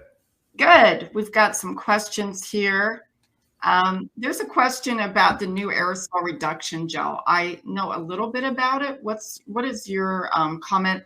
And another question, do you have a free trial? Well, I don't know anything about it. As soon as I read it, I looked it up because I was interested in it too. Because like I said, anything, or I haven't said this yet, but anything that actually helps out to make your life easier, I'm for it. So it's not to go ahead and say that, this is going to go ahead and replace every single thing that could exist or exists currently. But one of the things that I think where our device is going to help out a ton is in just the ability to place the saliva ejector and be comfortable for the patient. And even if you do make it easier to go ahead and create less aerosols to be generated in the first place, there's still going to be some that gets generated. So like if it helps out in any single way, it's just going to be for patient comfort and for the patient and for making it easy for the practitioner as well. So just for those two things, I think it's a fantastic thing to go ahead and implement. And if you can go ahead and combine different technologies and techniques, I'm for it. So I think it's a great idea. We just got to go ahead and see, like how is going to affect in terms of the gel. The first thing I thought of is like, how is it going to affect the longevity of the ultrasonic device as well? Because like mine does get clogged, but this specifically because when we use like different solutions, like specifically the chlorhexidine, I see that when I put it into our piezo unit, it tends to clog it a little bit, but nothing crazy, just to the point where sometimes, especially if you angle the piezo unit in the wrong way, like you could see that the spurts don't come out as powerful. And then when you just use water, it's able to go ahead and just work normally. So that has to be something that's seen. I've never used it though, so that's a curiosity of mine. In terms of the free trials, I think we stopped doing that, but it does come with a money back guaranteed in 30 years. I'm sorry, 30 days, not 30 years, 30 days. So in 30 days, if you don't like it, return it and send you your money back. And the only thing we ask is, just to see what could have made it better. And most of the time, it's just that they're doing something a little bit incorrectly. It's usually just the positioning of the patient, which is just putting them in a supine position, and that should usually make it very, very easy, because it is a device that you have to go ahead and learn how to go ahead and use. But once you learn how to use anything, it's going to obviously be for your benefit and for the patient's benefit. So if you're not getting the results that we say you can achieve, it's something that you just have to learn how to go ahead and do it.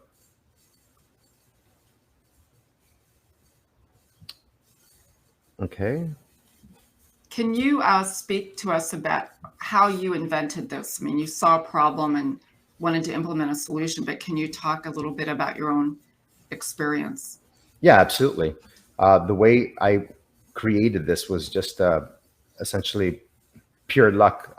What ended up happening is a couple of years ago, actually even when I first started working, I would end up getting sick every single Friday, like just because of the job, and I wouldn't even realize it. I would just didn't put two and two together that every single Friday I'd start to feel like an itch in the back of my throat. Sometimes it turned to something, and then The only reason I even figured it out is because a representative came by. They're like, hey, try this aerosol reduction device. It was a different product, obviously. I didn't create it. And I felt such a gigantic difference in terms of how easy it was to go ahead and work with something that helped reduce aerosols for my benefit and for my patient's benefit, and obviously how I felt at the end of the week. So then I started implementing that to every single procedure. And obviously I bought some because it was fantastic, and they were pretty expensive. So I tried making sure that, you know, every single practitioner in my office started using it, and it was met with a lot of resistance. And I saw that the resistance was just because they couldn't necessarily make it comfortable for the patient. And it's not to go ahead and say that they were doing it wrong. It's just because it had a bite block or it caused a lot of gag reflexes. So it's not to go ahead. The device works fantastic. It's an isolation device. And I love the fact that it was reusable too. So I just essentially started taking away, you know, what caused these roadblocks into implementing aerosol reduction devices. So I took away the bite block. I took away what caused the gag reflexes. And then I started just essentially just designing it by hand. And luckily I had a friend, or I have a friend who's a biomedical engineer. And I said, hey, look, I got this idea. Can you go ahead and help me out in creating it? And what ended up happening is we worked together for a couple of weeks, and we created our first draft. And I started using it. It was really, really helpful. And what ended up happening after using it for like 1 or 2 years is COVID happened, and everyone's worried about aerosols, which they should be, but not just because of COVID. And a representative came by and he's like, wow, that's a really fantastic device. Let me go ahead and take it to the higher ups. And then they just started, they wanted to go ahead and see if they could start selling it. And that's exactly how it took off. So essentially it came out of this supposed need, which, trust me, there is a need, but the need shouldn't necessarily be a one-time scare. It's always there. It's always been there. And you should always be doing something like wearing a mask, wearing gloves, wearing eye protection, using aerosol reduction devices. That should be something that should be standard. Regardless if it's mine, if it's something else, like if it's the gel, something should be done to go ahead and make sure that it's you're working in an environment that's healthy for yourself, especially if you're going to be doing it, especially if you could see the effects in a singular week. Imagine the effects that it's going to have on a long-term basis. There's a lot of studies that's been done to go ahead and show that not just the new procedures that are being done, like for example, lasers, how it's able to go ahead and transmit actual viruses. If they have like, for example, I think HPV can go ahead and be transmitted in laser plumes. So that's something I never even knew about. And they were able to go ahead and show that, yeah, it's absolutely possible to do it. And obviously lasers wasn't something that's more done often. So like by the time people go ahead and realize, hey, you know what, we should have been worried about this, and implementing changes from a governing body, it's going to be already too late from all the effects that it could potentially go ahead and give to you. So it's just easier to go ahead and adopt something that is beneficial for yourself, and just coincidentally is much easier for the patient. Thanks, Dr. V. I agree with you. I think probably with the gel, that question was asked, I think you're going to find that you'll probably want to still implement both. Oh yeah. Can't see the clinical trials. Yeah, I don't think it's meant to replace other devices and so forth. I think it's just to help reduce and make your job even that much more effective, right? So yeah, exactly. And it's always really surprising. I know you talked about it, and we also show it in the video, that the visible aerosols that you see in all those videos just account for 1%. Right. So the rest of them, they're too small to be seen with the naked eye, but they can be detected by lasers, and they're there. They're there. We don't see them. Yeah. Exactly. The big chunky stuff we might see. Some of it might be bouncing off our face shield, but that's the reason why it's bouncing off. That's good. It's the stuff that we don't see that's so small in diameter that we need to be really worried about.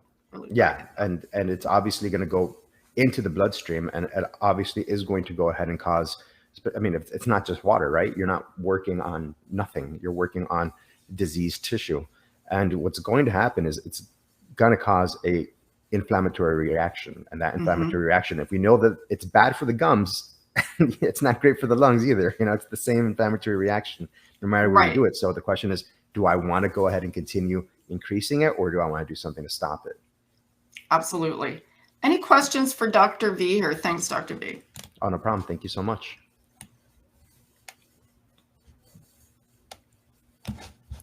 Talk a little bit about, these are autoclavable. They get 6 to a package. And I want to remind everybody, if you tap on the banner at the top of the screen, you can go right to their landing page as well. And you'll get an email follow-up with more of an explanation, and I think some sort of promotion that you're offering, right, Dr. V? Absolutely. It's 20% off, and it's Dental CE AUG for August. Okay. And it will be in the email, so just stay tuned, and you'll receive it. Okay. Any other questions? All right. Well, I want to make sure that you all go to the top of the screen, bookmark the URL, take the information back to your practices. You can go to their YouTube channel. They have a lot of different videos. You can show that to your practice as well. Thank you so much for being here, Dr. V. Thank you. Take care. All right. Take care. Okay, everyone, we are going to go ahead. We've got a couple more minutes.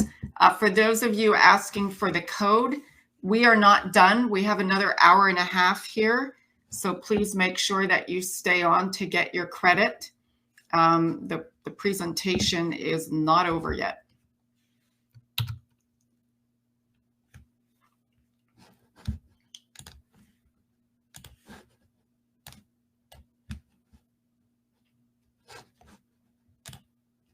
Any questions from earlier this morning?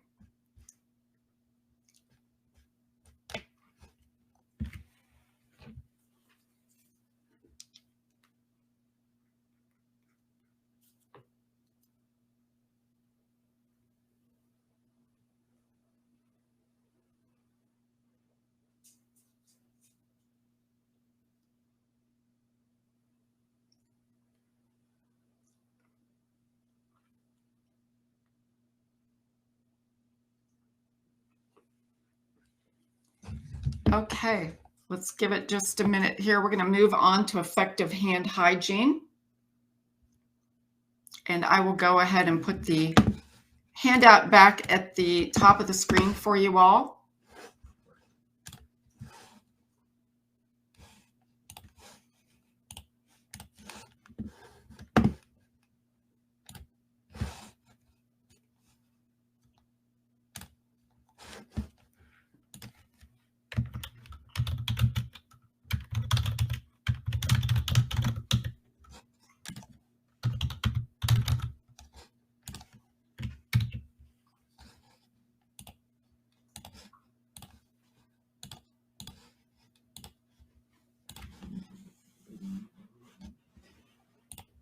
Okay, so the handout is at the top of the screen again if you need to access it.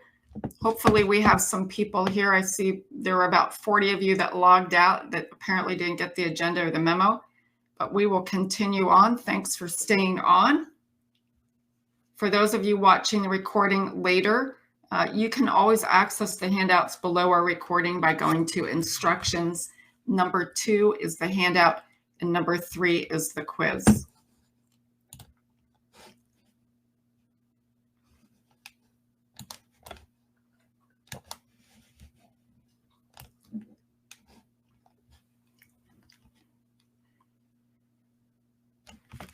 Okay, so you stated hepatitis B has greater transmissibility than HIV, but didn't clarify compared to hepatitis C. No, I did. We showed a screen. Hepatitis C has about equal to, if not less, transmissibility relative to the general population. Right? Hepatitis B was much more easily transmitted before the vaccine. Hepatitis C, according to the CDC, carries the same risk as those of the general population for healthcare workers, if that makes sense. Yep, you're welcome. Any other questions? We had some from earlier today that I want to make sure that we address.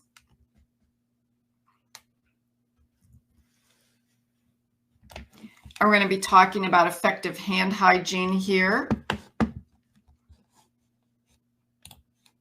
So I think this is where the course gets a little bit more exciting. I'm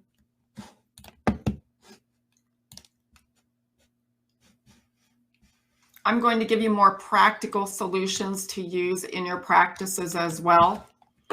And for those of you that need more information about Aerosol Assist, they will be reaching out by email. It's a very cost-effective device. You can autoclave it. You're not throwing plastic into the landfills. For those of you asking about the gel for ultrasonic, I don't know enough about it. I don't know what the material is. I haven't seen any of their clinical trials. But my guess is for you that are a hygienist, you know, when you use an ultrasonic scaler, you should use everything in your power to reduce the level of aerosol. You're probably going to use that with an aerosol mitigating device. I can't imagine that you're going to want to use it as a substitute. All right.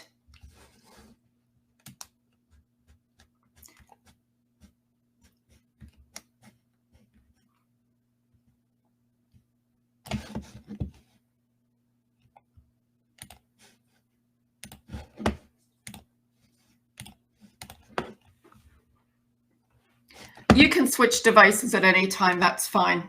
Yep. There are a couple of you on phones that experience some lag time. That could be as a result of your provider and the time of day as well, or if you're using Wi-Fi, etc. So we wouldn't have any way of knowing that. But right now, we aren't having any outages whatsoever. Okay, I'm going to go ahead now and get started. And if we do show videos, if you are watching these, especially from your phone, and you have anything in the background that could conflict, Zoom, etc., you may not be able to hear or see the video. So we will make sure that the link is for you in the chat area. And I think we have all those links except Dr. V's link. So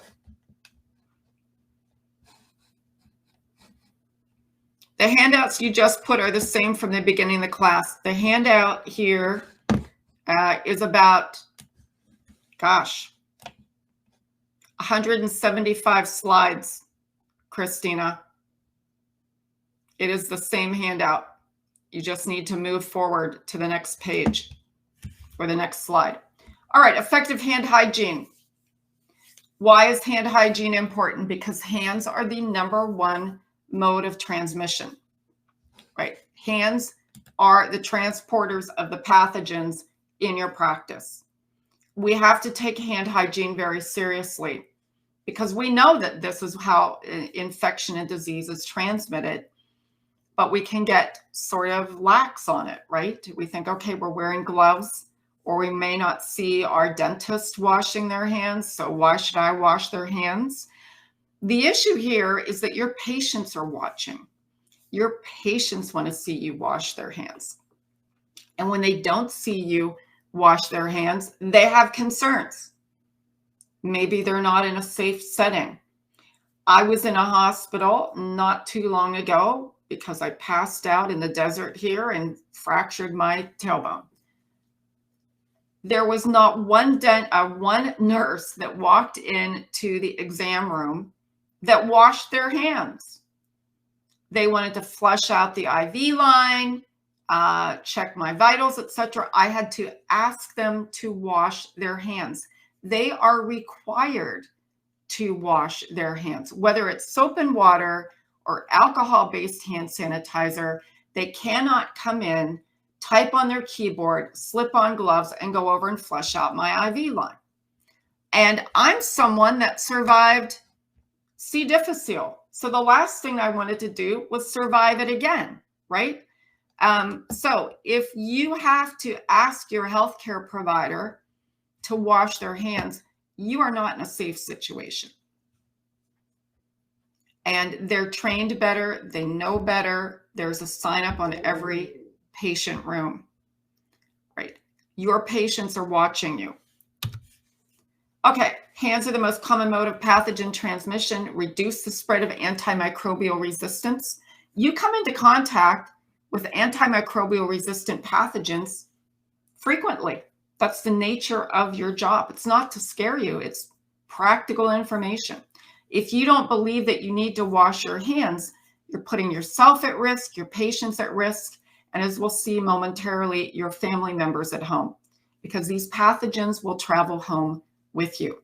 We want to prevent healthcare associated infections. And the only reason why dentistry sometimes is a little behind or we become lax, there are two reasons. Number one, we are not fined.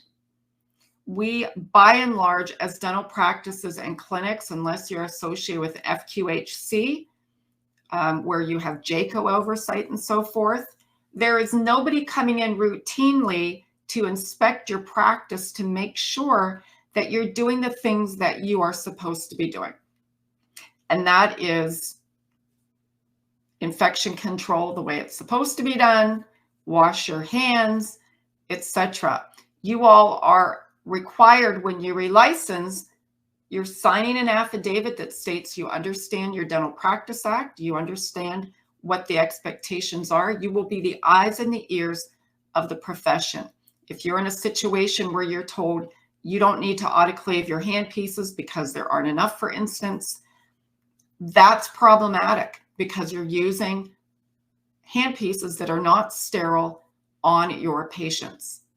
In some areas, you might be charged for that. Assault and battery. I am not an attorney, but I've seen enough cases and I've been involved in enough through inspecting practices and the cases that were filed. I've seen some things. So you have to be aware that you are there to protect the patient in the eyes of your dental board. The dental board doesn't care if you're protected. They care about the patients. They care about you, but they care about the patients. If you're concerned about yourself, the dental board is just going to refer it to OSHA, right? OSHA is there to protect you. So hands are important. If you go to Yelp or you go to Google reviews, search for the reviews that are low reviews, 1 or 2 star reviews. What are you going to see? And I have photos for you later. You're going to see my dentist didn't wash their hands, or my dental hygienist touched my instruments with their bare hands, or this place looks kind of dirty, or the burrs look rusty. Patients see this stuff and they post it, and then the whole world sees it, right? All right, so let's get back to hand hygiene here. There are 2 types of microbes on your hand. Resident microbes. This is the normal microflora always present on your skin. And there's some overlap with you and other folks. You all have basically the same, might be a little different, always present on the skin, always within that first layer of the stratum corneum. But you can't remove it all because stratum corneum, that builds calluses, right? So it can be multi-layered and you could have pathogens that become embedded, right? So during a surgical procedure, we scrub, and then we may use an antimicrobial gel afterwards. So palm layers have multi-layers of stratum corneum and increased microflora. The transient microbes are the hitchhikers. These we pick up from patient contact, whether it's direct or indirect, right? So it can be off of surfaces as well. Doorknobs, patient chair, your lunch table. This form of microbial life is the greatest threat to you because of the risk of disease transmission, because it can potentially represent any pathogen that the patient walks in the door with, or one of your other providers or team members. So the concept of hand washing and surgical scrubbing is to reduce the amount of resident microbes present on your hands. And to do that, for a surgical scrub, we're going to use an antimicrobial soap. But for our day-to-day restorative care, we can use alcohol-based hand sanitizer, 70%, or soap and water. All right, we're going to perform a hand hygiene, again, with either a non-antimicrobial or antimicrobial soap and water when our hands are visibly dirty, but the CDC says, okay, if they're not visibly soiled, we can use 70% alcohol-based hand sanitizer. The problem that we have is that we have to use either one of these correctly. We have to use it long enough, and we have to cover all surfaces of our hands. If you're using alcohol-based hand sanitizer and the instructions for use state, use it for 20 seconds, and your hands are dry in 5, you probably didn't apply it long enough. You didn't apply it to all surfaces, and you're not going to, that is not sufficient, right? It's not effective. The other issue that you have to know about alcohol-based hand sanitizer is that it is not sporicidal. It is not going to kill spores like Clostridium difficile. It's going to move them around, right? And then you're going to put your gloves on. In hospitals now, hospitals are rethinking this because the CDC knows that when we implement alcohol hand sanitizer in our healthcare settings, hand hygiene compliance goes up. It's easier to use. Some areas may not have sinks. For nurses, their patients in a bed, they would have to go to the sink, go back to the bed. So they have this on their carts, but I've had 2 occasions now to see them not using it. And that's fine. It's going to kill everything we're concerned about except Clostridium difficile spores, right?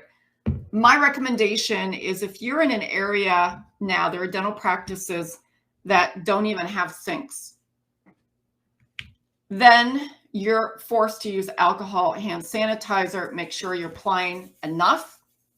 Your hands should be wet. It shouldn't be applied like a lotion, that you're applying it long enough. If you don't know the instructions for use, you all have phones, you all have Google, look them up and find out. Make sure you're applying it to all surfaces of your hands. And then occasionally go to the restroom and use the sink if you can, and do a thorough hand scrub. All right, so hand hygiene includes indications when hands are visibly soiled after we touch contaminated surfaces or instruments with our bare hands, before and after we treat every patient, before we put our gloves on, and immediately after removing our gloves. If you take off your gloves, throw them directly in the trash. Don't throw them on the countertop or on the patient tray. You're just adding more cross-contamination. Throw them in the trash. For oral surgical procedures, perform surgical hand antisepsis before you put your gloves on, after you take them off, and follow the manufacturer's instructions. Hand care practices.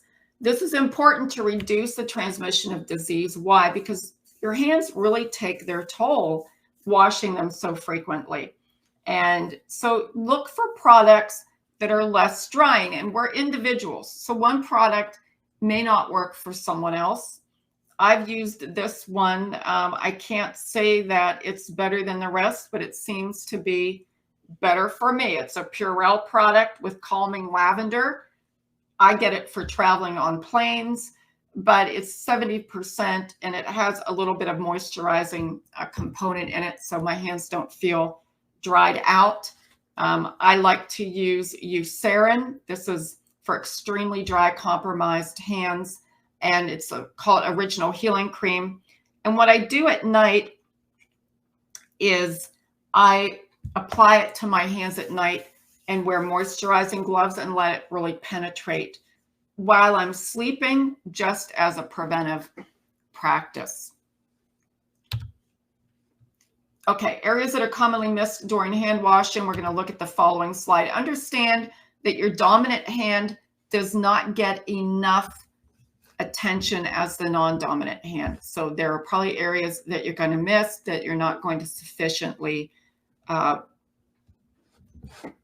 effectively clean. So if you're right-handed, you're probably paying more attention to the left hand. These are the areas. Purple is frequently missed. Red is most frequently missed. I believe hand hygiene should be a cultural practice in everybody's practice. Let your patients know that you have a protocol in place and that your team is supposed to wash their hands. Put a document like this above your sink or where your alcohol-based hand sanitizer is as a reminder so that your patients know that their safety is of the utmost importance. So the back of the hand is an area that we frequently miss. We most frequently miss the thumb, the fingertips, between the fingers, on the palm, between the thumb and the index finger, a couple of the creases, and the wrist. I'm going to show you a quick video. This is called the purple paint video. These were done by nurse instructors, nursing program instructors. And this is a system that if you memorize it, you'll be golden. Because if you can memorize the system that she shows you here, you'll always ensure that you're going to cover all the surfaces of your hands. And it's really easy to memorize. Now, there may be a few of you and you're unable to hear this or see it on your device. We're going to give you the link. It's in your handout as well. Let's first put soap in the palm of our hands and then begin to rub in between like so. But as you see, there is no soap on the back of my hands, so I'm going to interlace my fingers palm to palm, and then I'm going to do the same technique on the back of my hands with each hand.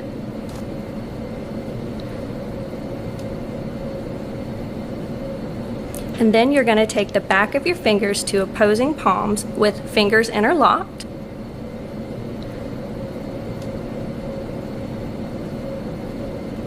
And then start rubbing your thumbs.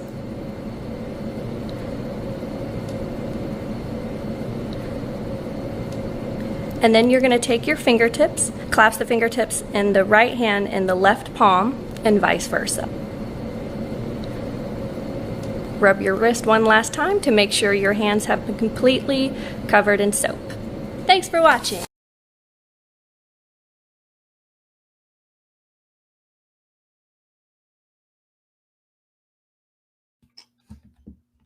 Okay, there are many of these purple paint videos. And of course, it's purple body paint. You're not supposed to wash your gloves. She doesn't want her hands to turn purple, but it's a good demonstration video that if you memorize that, it's very effective.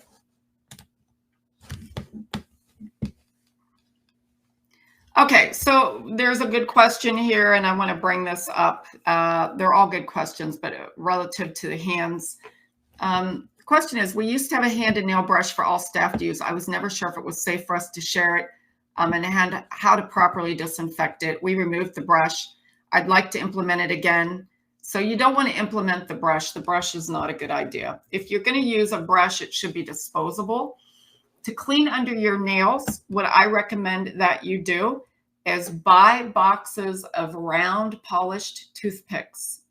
In hospitals, they have plastic picks that the healthcare workers are required to use when they start their day, especially in the OR. All right. You all should get in that practice. Clean under your nails when you start your day. I did it early in the day, at the end of the day, and just use wooden toothpicks. They're disposable. You don't want to use anything that you're going to be reusing. You can't disinfect it. You're going to acquire biofilm. And it's a good question, right? You want to keep your hand hygiene as touchless as possible because it is the #1 mode of transmission in your practice. For those of you that may not have it, the quiz instructions and handout, again, is at the top of the screen. Make sure you have it so you can follow along. All right, I'm going to ask you a question here. How many of you use these in your practice? You get the little key, open it, pour more soap in, or you're using a system like this, whether it's dial soap or soft soap, or you're using similar with a nozzle in the counter. Go ahead and type yes into the chat area if you are.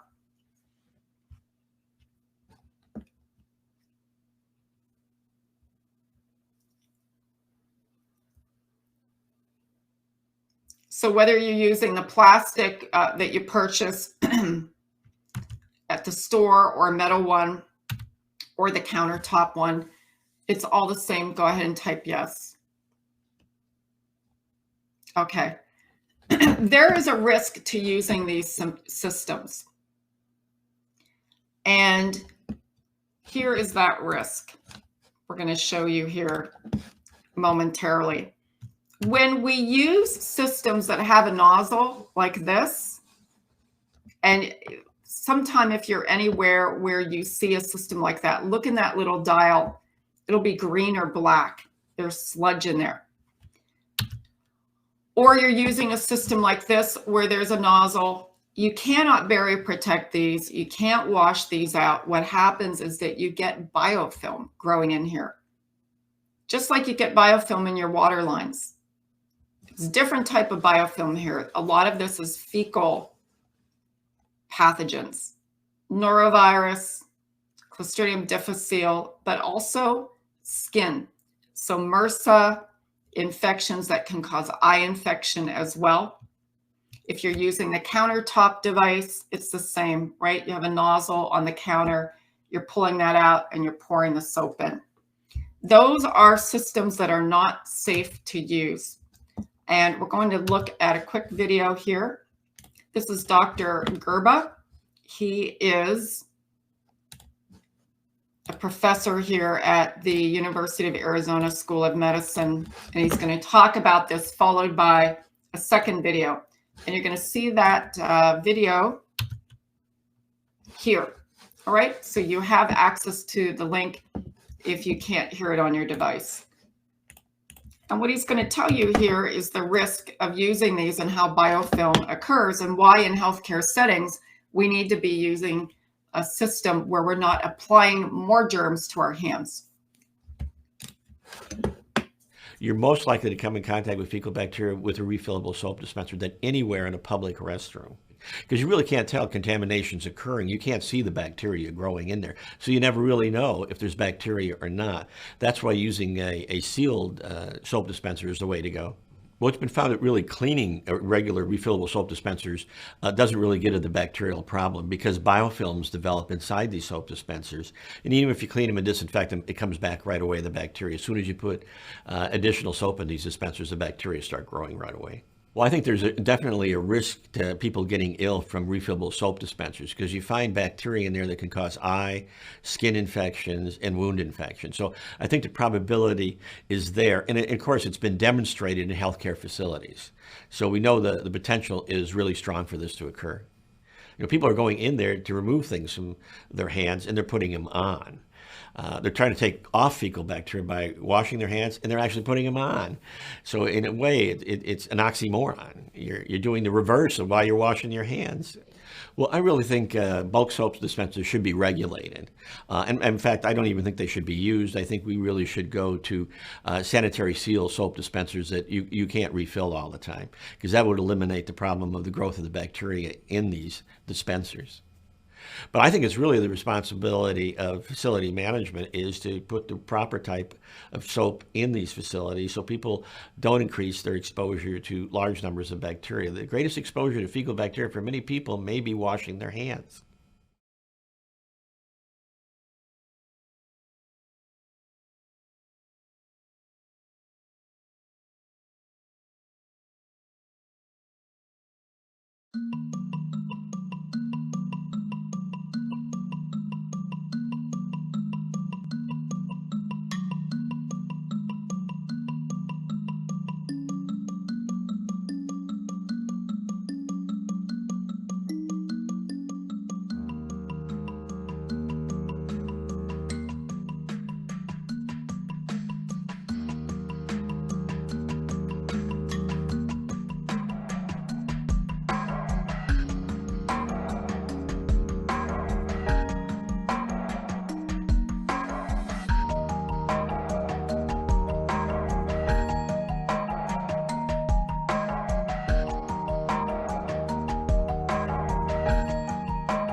Okay, so again, this is not to scare you out of practicing or working in a dental practice. It's just a good reminder that hands are important.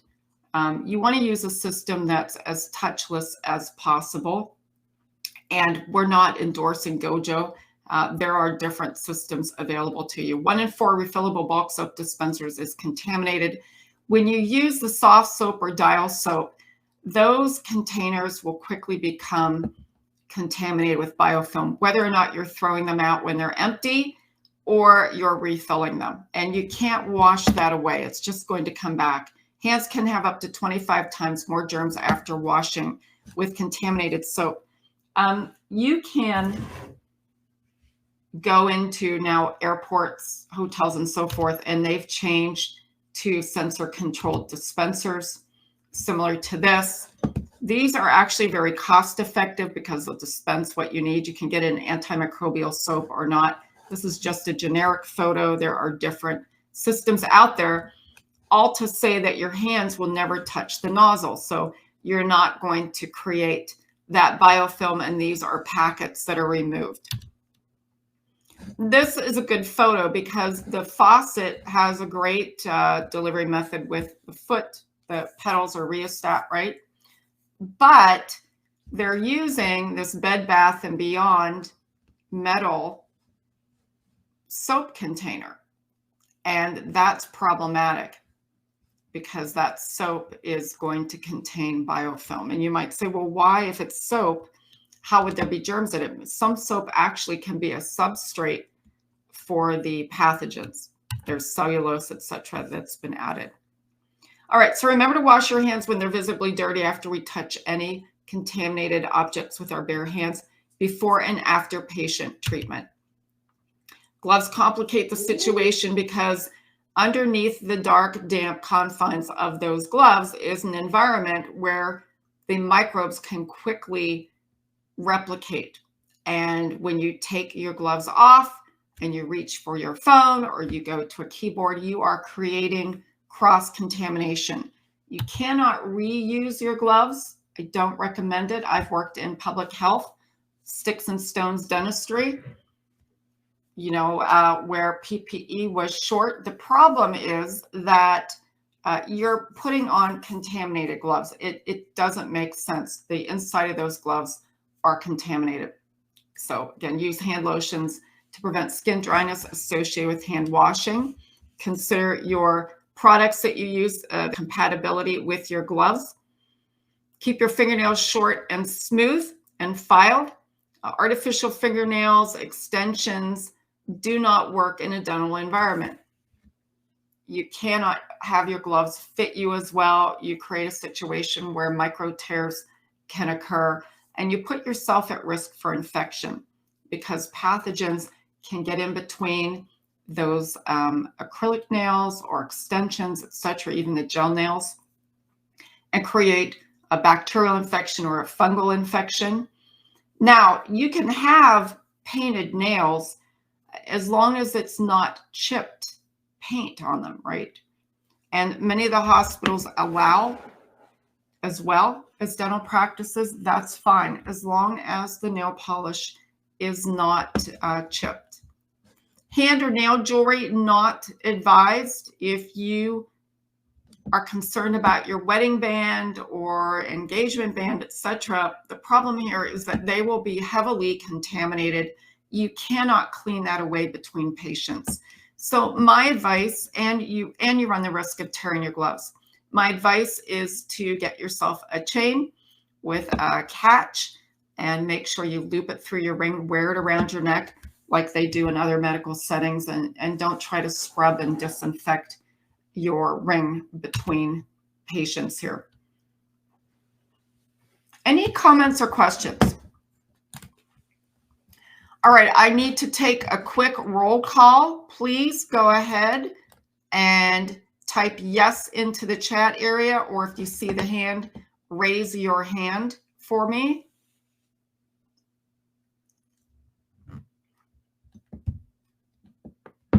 So please, again, acknowledge that you're here by typing yes into the chat area. or you can raise your hand, or both.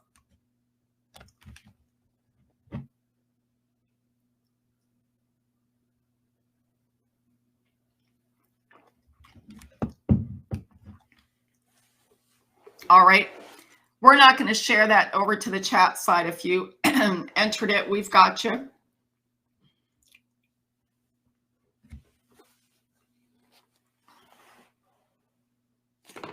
And you only need to enter it one time. All right. Thank you, everyone. We're going to go ahead now and talk about PPE. All right. So I shared with you when I was a dental assistant. Yeah, you're not going to see your attendance show in the chat. So we know you're here. It's connected to your attendance. So just go ahead and acknowledge in the chat area. We have a transcript. All right. PPE. I began my career as a dental assistant. We weren't required to wear PPE. So it was really common, as I said, for us, many of us, to develop eye infections because we get stuff in our eyes. I was stuck with a dirty scaler. My dentist that I first worked for, by the way, when I entered as a dental assistant, I made $2.50 an hour in 1981. I'm going to repeat that, $2.50 an hour. That was my pay as a new dental assistant right out of my program. And I had a dentist who would take all of the instruments, the dirty instruments, he'd throw them in the sink in the operatory and fill it with soapy water. And we had an instrument brush that they also used to clean their hands. It was the same brush and nails. And it was my job to stick my hand in the sink where you couldn't see anything because it was soapy, and then fish around for these instruments and hand scrub them with no gloves. So I got stuck with a dirty scaler and I ended up with a herpetic Whitlow, right? And when I say that HIV and AIDS changed the way we're doing things, I mean it, you know, because I'm happy I'm still alive too. When HIV occurred and this case with Kimberly Bergalis, it really brought to light, you know, our Achilles heel in the industry of dentistry, and that we needed to step up our game because patients were fearful. Everybody was afraid. We didn't know actually how AIDS was being transmitted, and we didn't know if it could be transmitted through a dental procedure. And this case was alarming for many people. Yep, $1.60 an hour. So things have changed. And the problem that we have now is that for all of you, you weren't even an OVA in 1981. So you don't understand what the risk is because you weren't there. You don't know. So when you're being told to take a shortcut, when you're being told we don't have enough instruments or we don't have enough hand pieces, so we want you to take a wipe and wrap it in a wipe for 3 minutes. We're not going to autoclave the hand pieces. That puts everybody at risk. We're going to get there about the hand pieces. But if you're being told to do something that you know is not correct, you have an ethical duty to bring it up to your management and show them the science and the law. And then you have to make a decision if they decide not to change, right? Then that's your decision.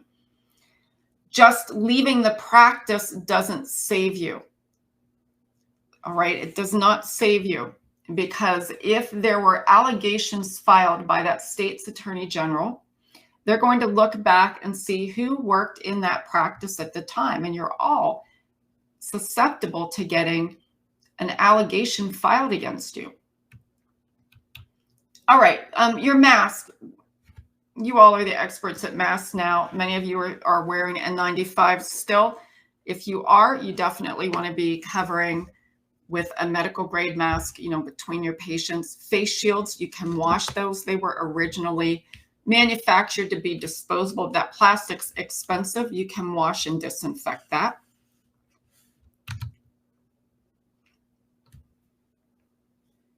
Protective clothing. All right. So not all states require the practice to provide scrubs or launder scrubs for you.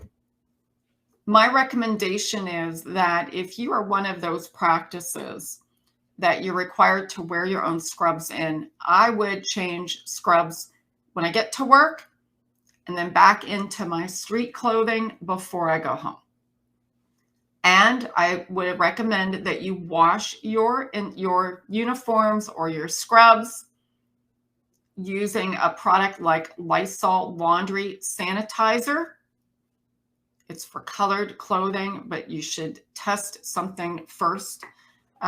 When we first started practicing, we wore white uniforms because they could be bleached, but you all are wearing pretty colored uniforms now that you can't bleach, and just washing in hot water is not enough to kill some of the spores. The spores we're concerned about. I'm going to show you a video here shortly. All right. So laundry sanitizer by Lysol, not Lysol soap, laundry sanitizer.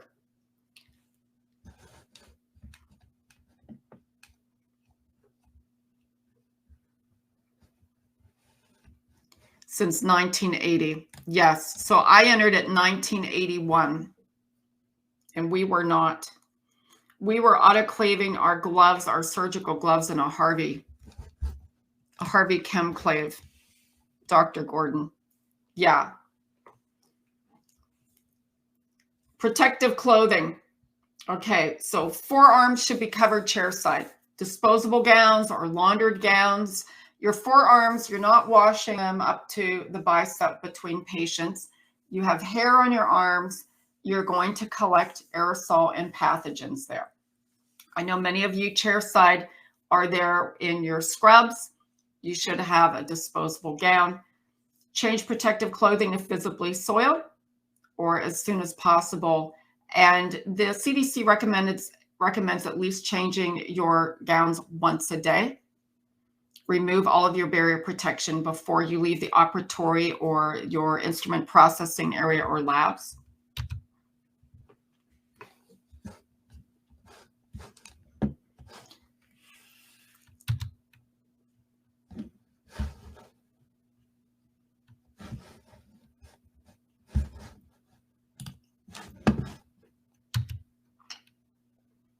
All right, gloves should cover the elastic wristband.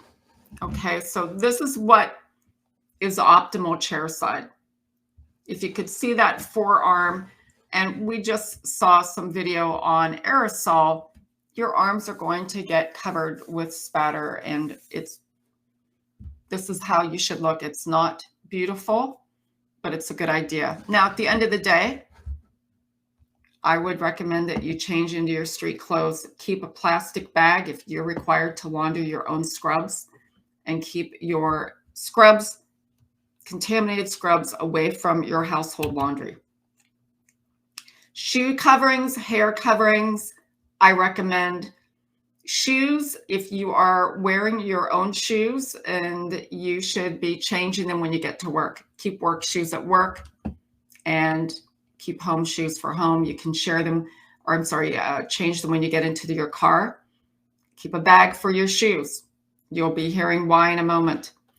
Hair covering, we see the amount of aerosol. So if you can imagine the amount of aerosol that is clinging to your hair, and you're leaving work and you're going to pick up your child, or you're hugging your wife or your husband, that aerosol doesn't just stay there, right? It can drop off It can be re-aerosolized in your vehicle, in your home, hanging over the stove, cooking dinner, whatever you're doing. So I would recommend that you cover your hair.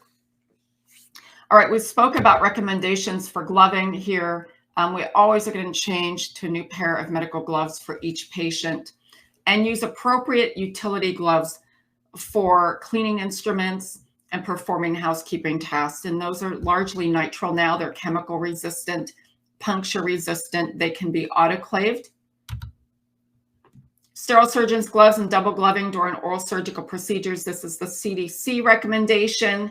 No recommendation is offered regarding the effectiveness of double gloving to prevent transmission of disease during oral surgical procedures. The majority of the studies have demonstrated a lower frequency of inner glove perforation and visible blood on the surgeon's hands, but the effectiveness, according to CDC, of wearing 2 pairs of gloves in preventing disease transmission has not been demonstrated. Contact dermatitis and latex hypersensitivity. Now, in this case, you may have an employee that tells you they are, quote, allergic to latex. Many of you have probably moved on to nitrile. Your emergency kits should also be latex-free as well. Latex allergy is a type 1 hypersensitivity reaction to the rubber latex proteins. Many of you may have developed some sort of sensitivity reaction to nitrile gloves as well.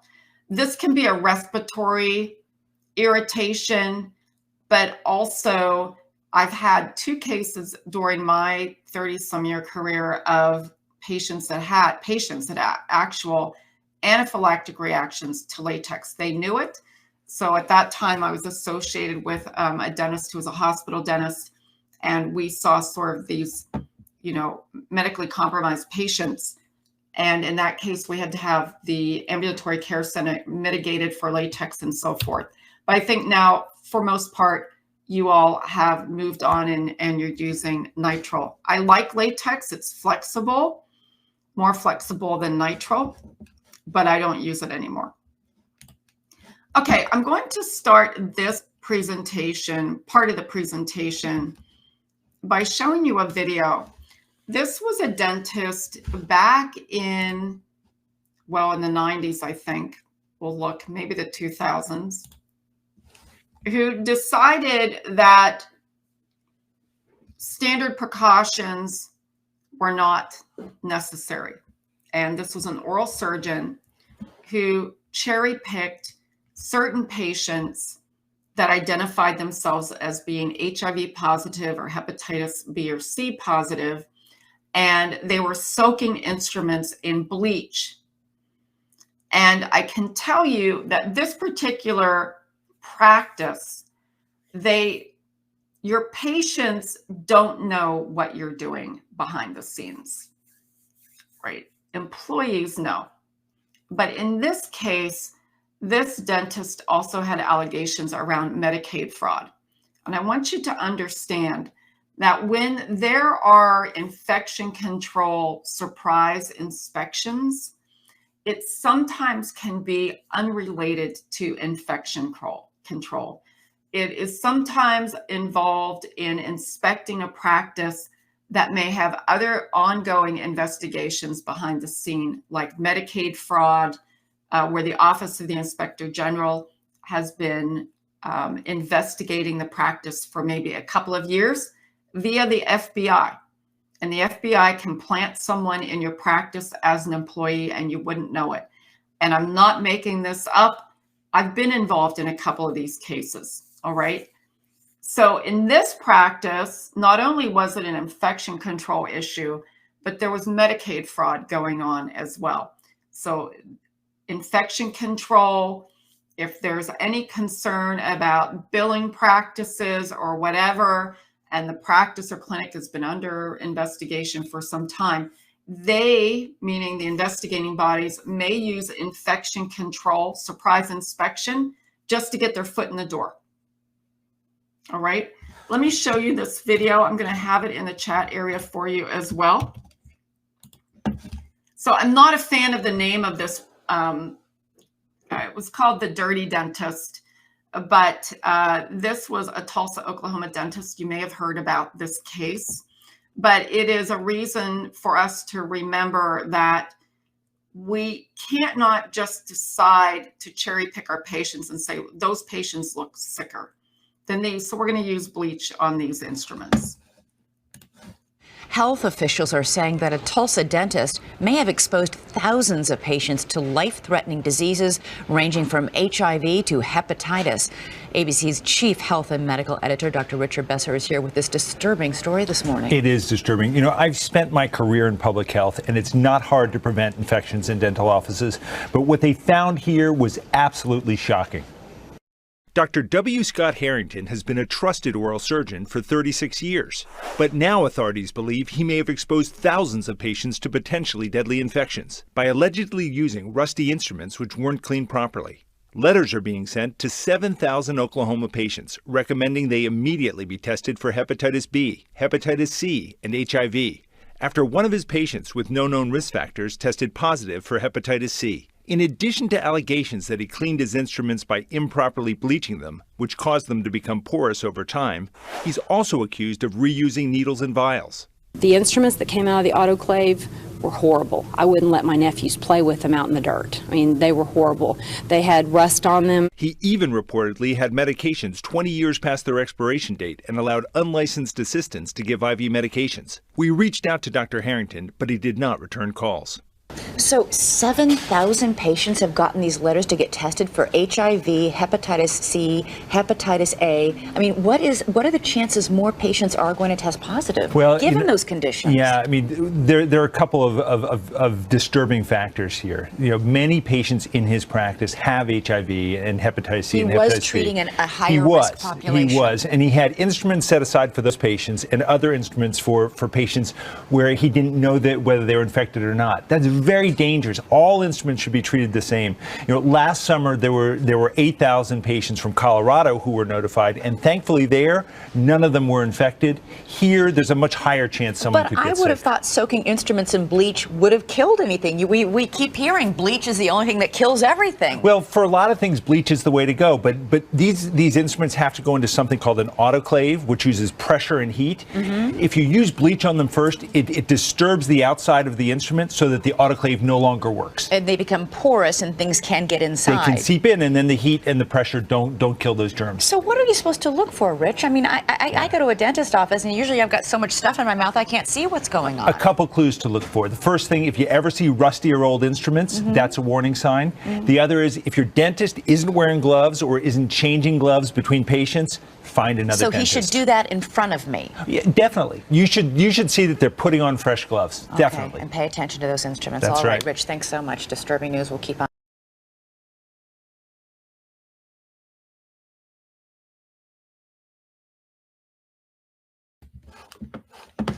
Okay, any comments about what we just watched?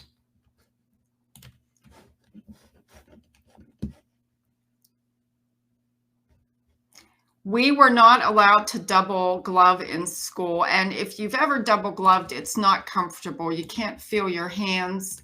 But in some cases, some will, depending on the procedure. There was a comment here about using OxyClean. I believe their laundry sanitizer, they are discontinuing. I just wanted to let you know.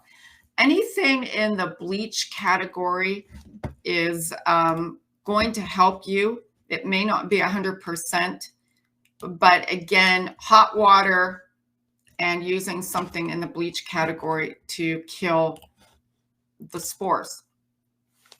Now, I want to show you the next video of why we're concerned about what we're doing in our practices and what we need to be thinking about moving forward for the next portion of this presentation. So, and as we think about improving our infection control in our practices, this is Contagion Live, and it is a podcast from Contagion on infectious diseases. Yes, I am a nerd. These are 6 experts on managing community onset Clostridium difficile. They're experts in infectious disease, gastroenterology. Dr. Furestad here is a preeminent expert on Clostridium difficile infection and recurrent infection. We have a couple of infectious disease experts here, as well as Clostridium difficile experts. And the concern here is that hospitals, which would be hospital onset C. diff, hospitals are bringing their C. diff transmission levels down. They get outbreaks, they will respond to the outbreak, but they're using products to kill C. difficile spores. In community onset cases, community onset includes outpatient settings, and that includes dental practices. And you're going to hear these experts talk about in just a couple of minutes how C. difficile is transmitted in the outpatient setting, and you are going to hear them talk about dental practices. And if you've not taken my classes before, this may very well be the first time you've heard this. So let me go ahead and play it.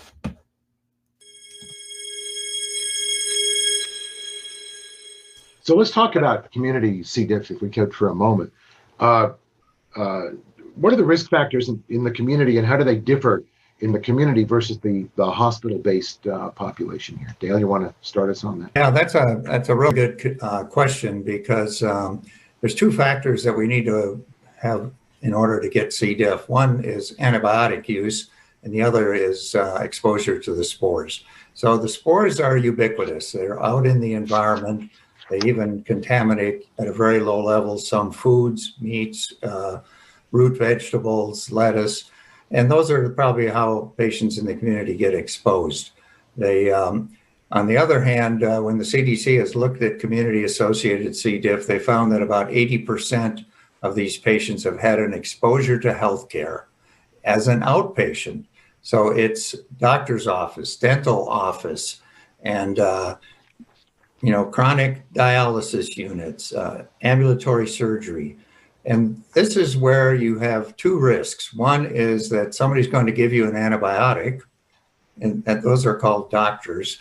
And, we hope it's only doctors. They put people at risk of C. diff. And the other exposure is that the healthcare environment is more contaminated with C. diff spores than is the environment outside of healthcare. And I think it's worth noting, Paul is nodding his head. He does a lot of nodding. It's not just the people who are in the healthcare system. It's not just the people who got the antibiotics. They go home. They've got spores, and then their families are exposed. So it seems to me that that's part of the issue, isn't it? And those spores can live for a significant period of time on many different surfaces, even when exposed to sunlight. And you'll see some data that says alcohol in certain products can kill the spores, but that it really has to be used properly, where the liquid sits on a surface for a significant period of time to have its effects. So the fact that the spores can be taken home with you on your lab coat and in your house and on surfaces for 6 months or a year or longer certainly put people at risk.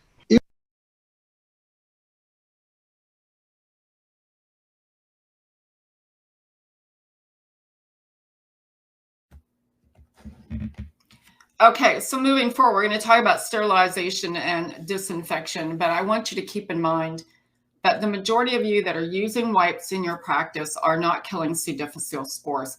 This is not widely known in dentistry. It will be by the time I live through the rest of this life, because I became infected after a dental procedure, after clindamycin, a month after the procedure, within 48 hours of returning for a post-surgical evaluation. Simple extraction of number 3, socket grafting, clindamycin. There was no infection present. It was a defense prescription. And $86,000 later to treat a C. diff infection that almost killed me. So this is really serious.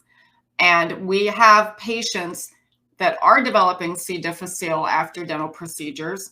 We now have access to much of the data, which will be reported here over the next year.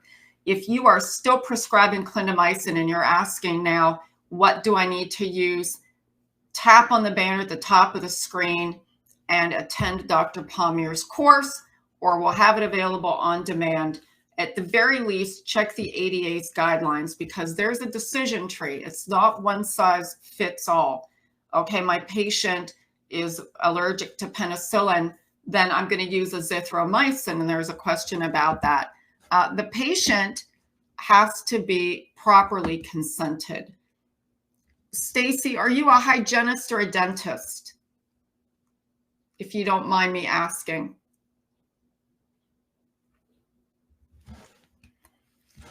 So Stacy, or Stacia, excuse me, asked a very important question here, which is why we have the problem that we have. For pre-med, using azithromycin in place of clindamycin if allergic to penicillin, correct, to avoid C. diff. You are never going to avoid C. diff, folks. C. diff can occur with any antibiotic. You can't prevent it. You don't have a crystal ball. Anybody in this room today, the next time you take an antibiotic, could develop C. difficile, right? And it doesn't have to be clindamycin. We have a colleague who was given amoxicillin for a root canal, 22 years of age. She's a dental student now. C. diff, recurrent infection like me. I had to have a fecal transplant to save my life. And if you don't think this is serious enough, take a look at the data.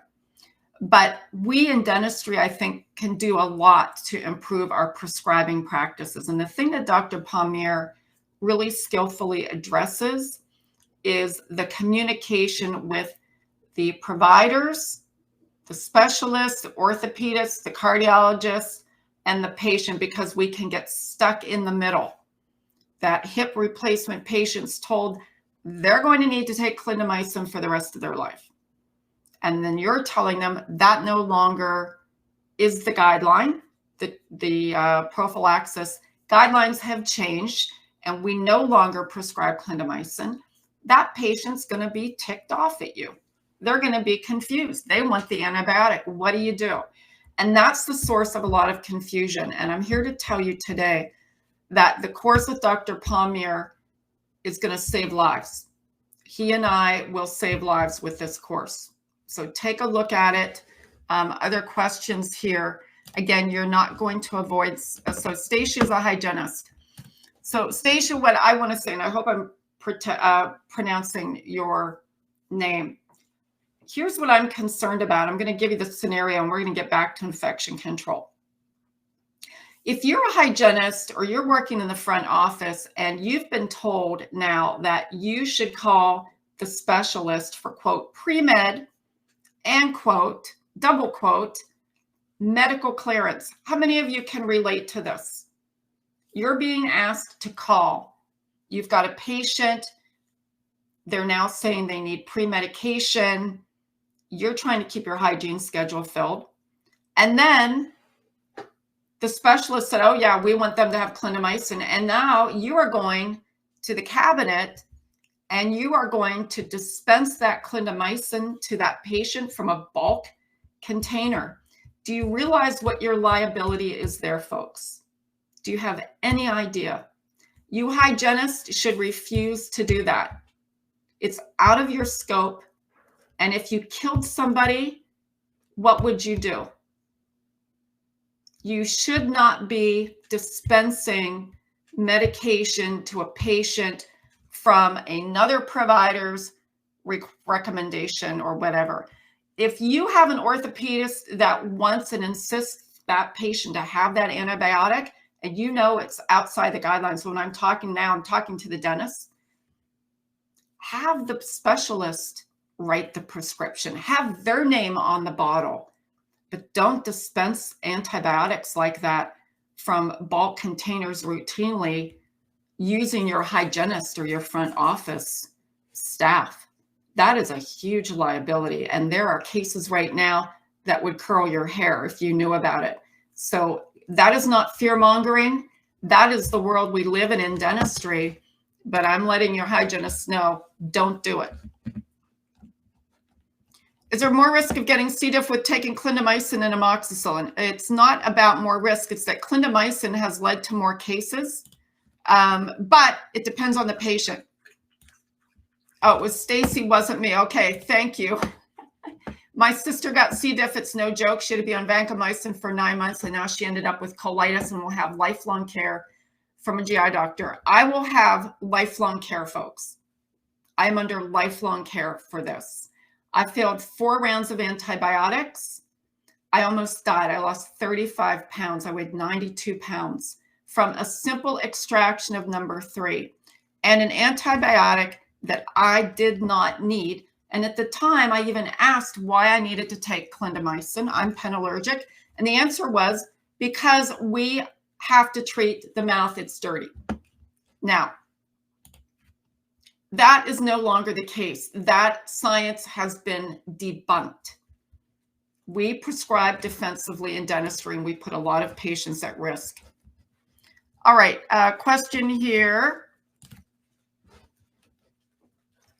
So again, you prescribers out there, you need to properly consent your patients. They should understand what C. difficile is. They should understand they should never take an antidiarrheal. If they develop diarrhea while taking antibiotics, they should be tested. For our hygienists out there, absolutely refuse to dispense any antibiotic in the practice. Just refuse. If anybody wants to argue with me, bring it on. I'm more than able to hold my own. All right.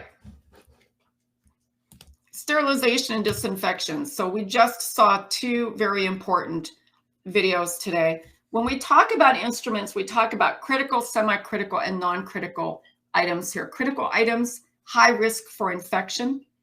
They normally will penetrate the sterile tissues of the body, so soft tissue or bone. Semi-critical items do not penetrate the sterile tissues of the body, but they contact the oral mucosa, the non-intact skin, or other potentially infectious materials. And the non-critical items would be everything else. So your instruments, devices, equipment that come into contact with soil, debris, saliva, OPIM, and further. So your critical instruments would be scalpel blades, periodontal scalers, surgical dental burrs. In that case, we want to sterilize using an autoclave that's actually working, and or disposable devices that we throw away.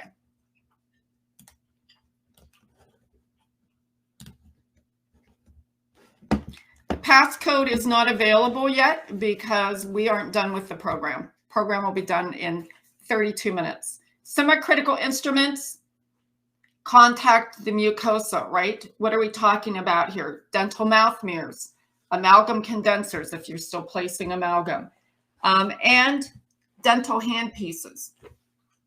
According to the CDC, semi-critical instruments can be autoclaved or use a high-level disinfectant, except for dental handpieces have to be autoclaved.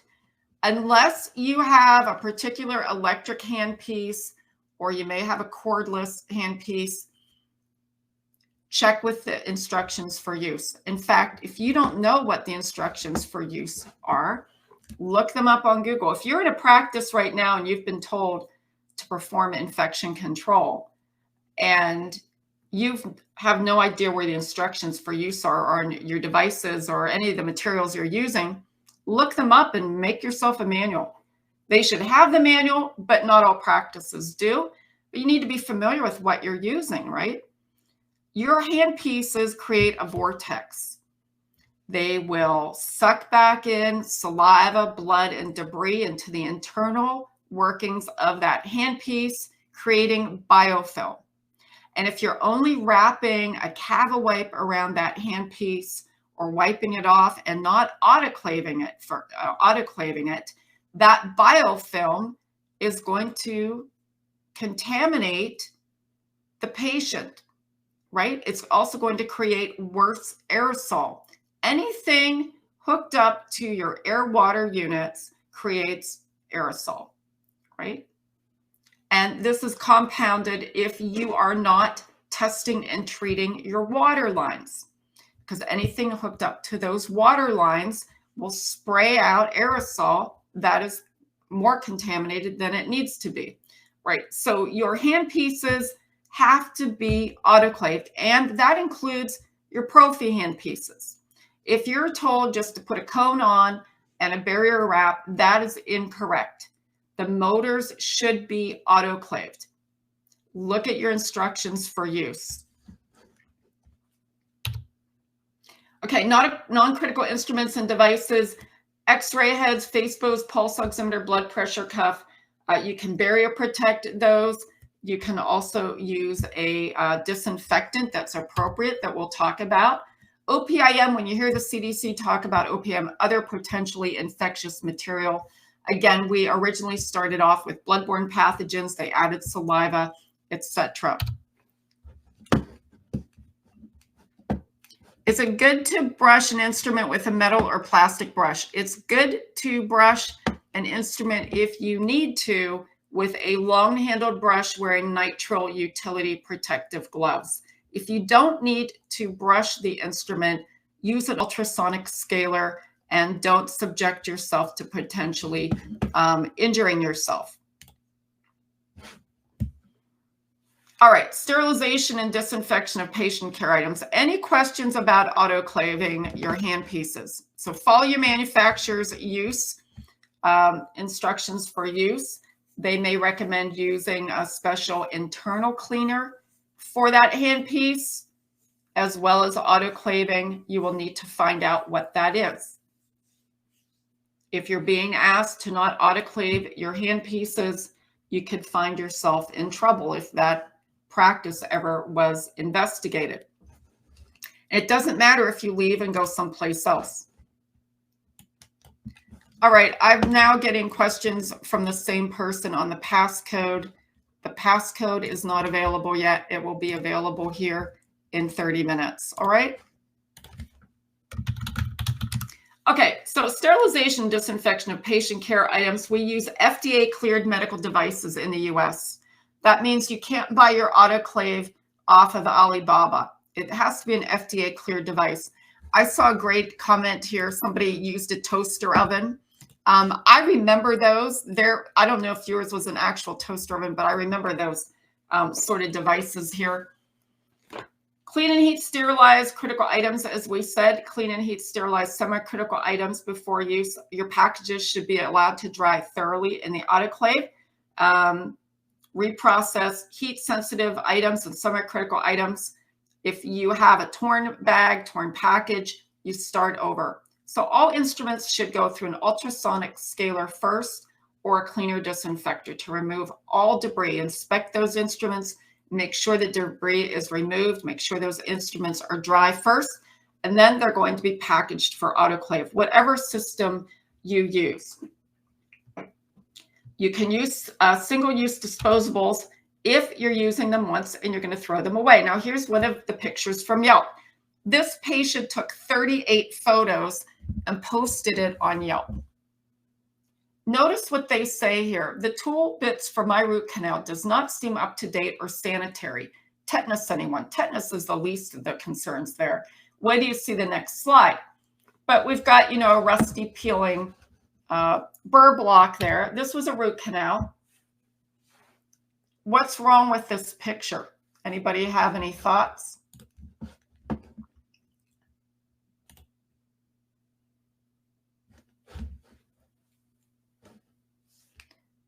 Take a look at the picture and tell me what you think is wrong here.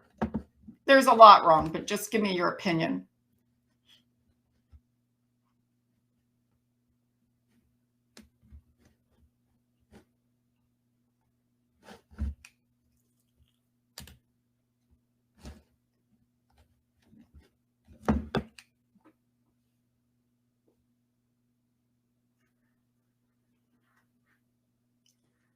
This is a 3-hour CE. Please refer to your handout. It will tell you. Okay, yeah, so there's a lot going on here. You guys are great. We've got the syringe out there. We've got the composite syringe that is laying there under a dirty dry angle. No rubber dam.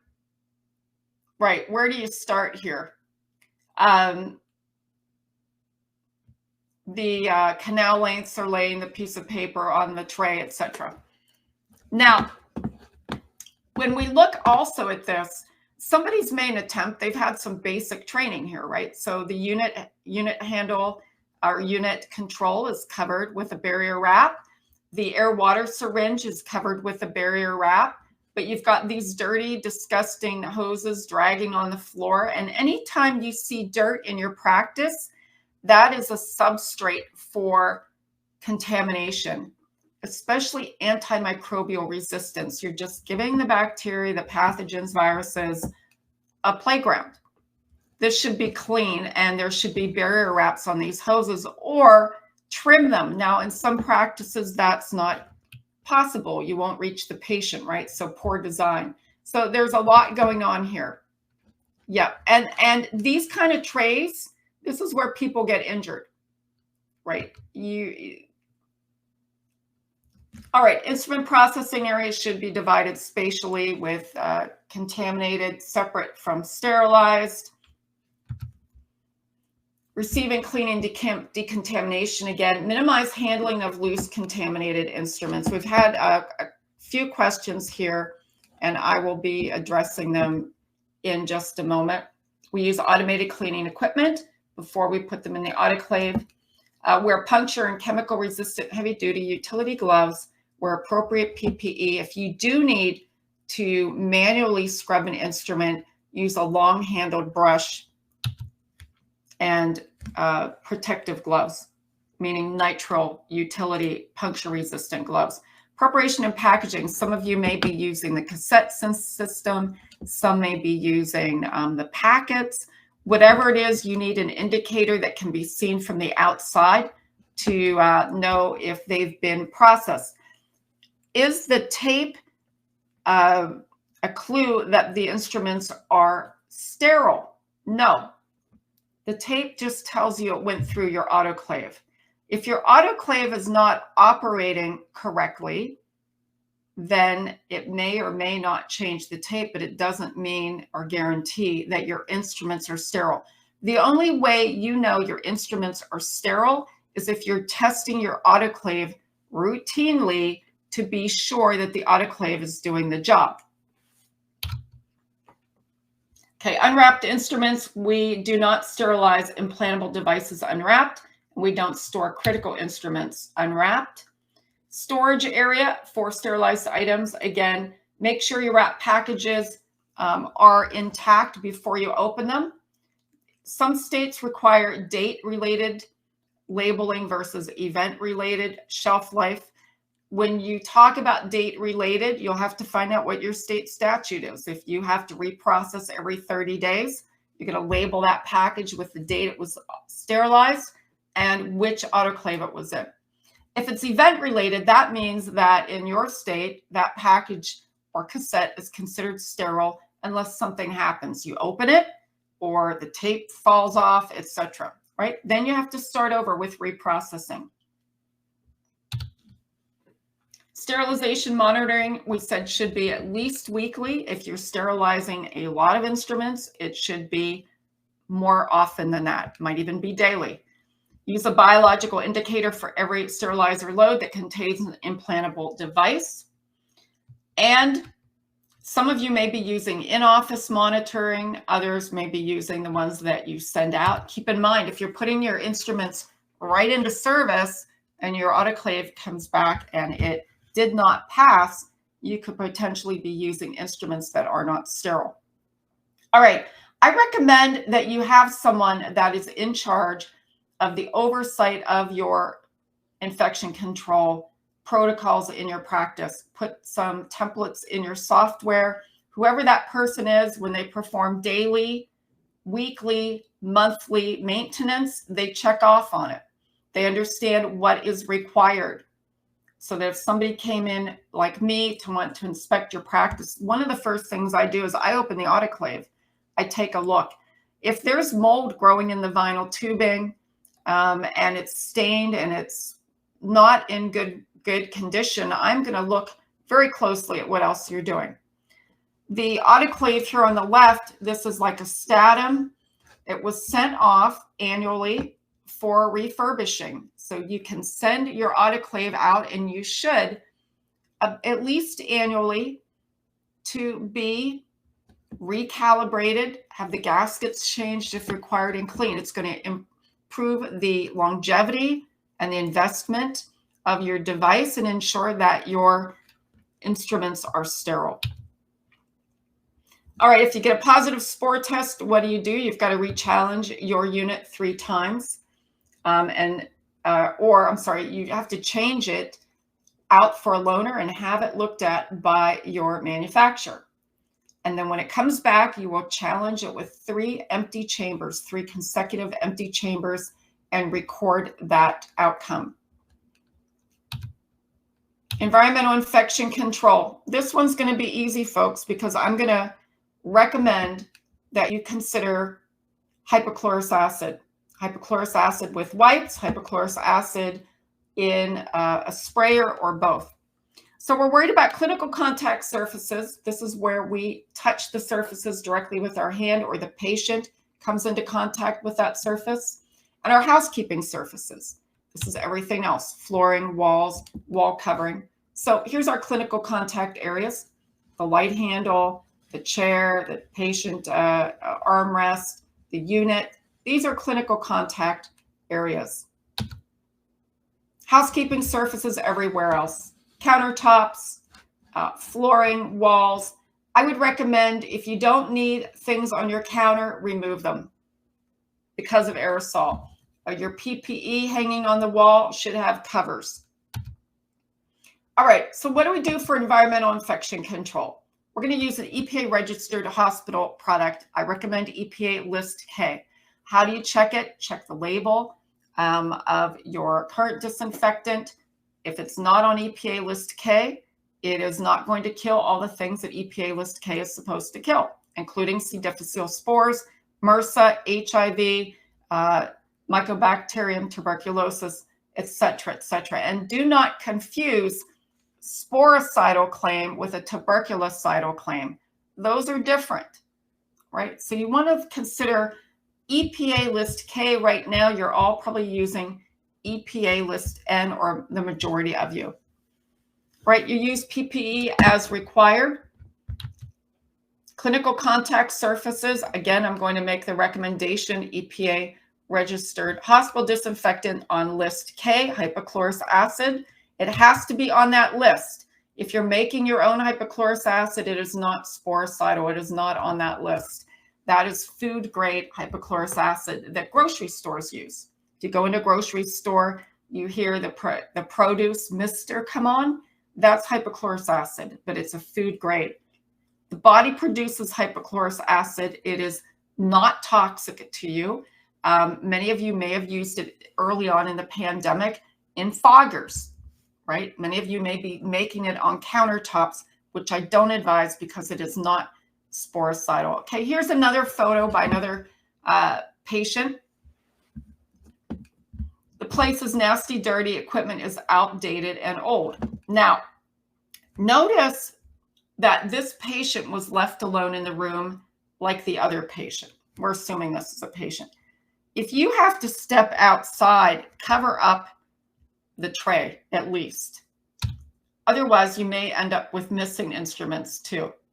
Okay, housekeeping surfaces, EPA List K is what I'm going to recommend. You can use it on your flooring, your furniture, your granite countertops, and so forth. We recommend disposable mop heads. If you're using a service, find out what they're using in your office. Are they using the same mops that they're using in the other healthcare offices? Are they laundering them at home? I recommend disposable mop heads. All right, spills of blood and body substances, hypochlorous acid, carpet and cloth furnishings, hypochlorous acid. Hypochlorous acid can be used on any surface. Right. We watched that video. You have the link. I'm going to show you a video of someone using hypochlorous acid spray. And this is being used in a hospital And he is not using PPE, by the way. We wear PPE either way.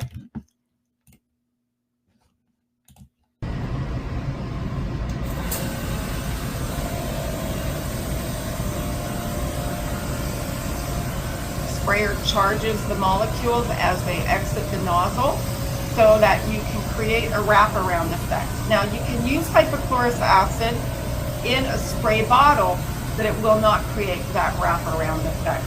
We do recommend using hypochlorous acid in a spray bottle with a wipe on the high touch areas, any area that might have debris.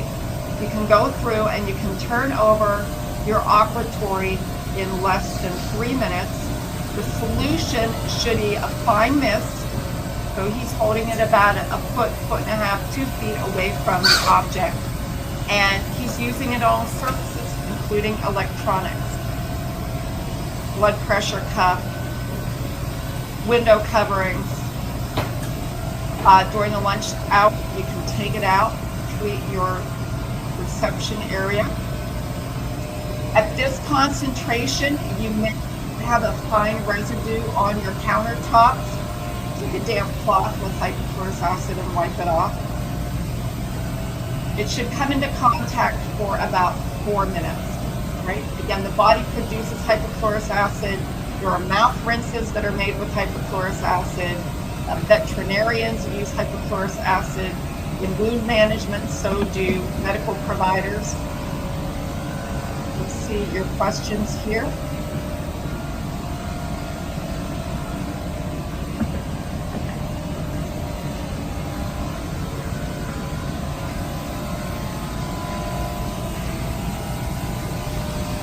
Are we allowed to have any displays or toys to teach kids for brushing on the counters? I wouldn't leave it out. Why not just put it in a cabinet and bring it out when you need it? You shouldn't have to expose it to the aerosol if you don't need to.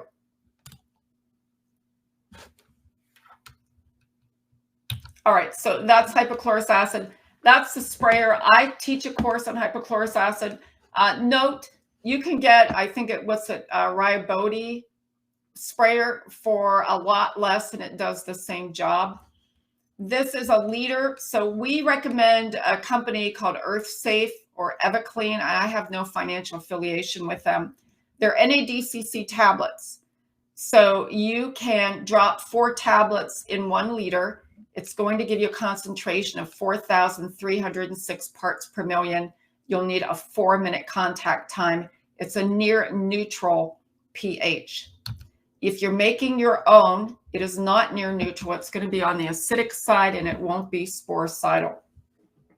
So just check the label. If you go to Amazon today and buy any old hypochlorous acid off of Amazon, it may not be on EPA list K. Check it, but check the pH of it as well. You don't want to corrode your surfaces or turn the white plastic yellow. Another course that I teach is effective surface decontamination. There's the link. Regulated medical waste should be handled locally, and the local municipality will tell you how to handle it. You want to be using the correct disposable methods, so check with your local regulations. Dental unit water lines, biofilm, and water quality. I'm actually teaching a course live next week on the safety of dental unit water lines and testing. Understand that anything that is connected to your water source can create backflow. You can create biofilm in the water lines, and that can contribute to, again, worse aerosol and contamination of your environment. But also your water has to be treated, because if you're using, and even if you're using distilled water, you have to have methods in place to make sure that your water is not contaminated. Now, the EPA requires that the water meets the same standards for drinking water, which is less than 500 colony-forming units per mil of heterotrophic water. So a lot to think about. Treat the water line. The water lines have to be shocked, and they have to be tested. There are very, very, very excellent tests right now that you can use in your office to be assured right then and there that your water lines are safe. Okay. And we talk about that next week, and that course is also available on demand. You want to discharge your water and air for a minimum of 20 to 30 seconds at the start of the day and between every patient. Now, this was a case where water lines were not being treated or tested. And this was a case where many, many young children were subjected to non-tuberculous mycobacteria abscessus infections. And some of them a year and a half after their exposure, they've lost permanent teeth as well. And there are the FDA dental unit water lines. Again, we go into a lot of detail in our 1-hour course, right? Start with your manufacturer's instructions. Again, if you don't know what those are and you're in charge of this, find out what you need to do. Boil water advisory. I was in a clinic where a raccoon fell in the well. We had to shut down and we had a boil water advisory alert. We were not using reservoir system for our units. We were using municipal water. So again, and we ended up changing out all the water lines. But do not deliver water from the public water system if you get this sort of advisory, and then follow your municipality's directions. At a minimum, flush your dental water lines, treat them, and test them. Okay, special considerations here. Hand pieces, anything attached to air and water lines should be autoclaved. Follow your manufacturer's instructions, and do not advise your patients to close their lips around the saliva ejector to evacuate oral fluids, because that is going to create more retraction, and they could potentially pull contaminated discharge out of the vacuum line back into their mouth. Dental radiology, hypochlorous acid. All right, you're going to use your barriers and make sure those barriers are FDA cleared barriers for your sensors, but you can use hypochlorous acid on the majority of those sensors and consult with your manufacturer.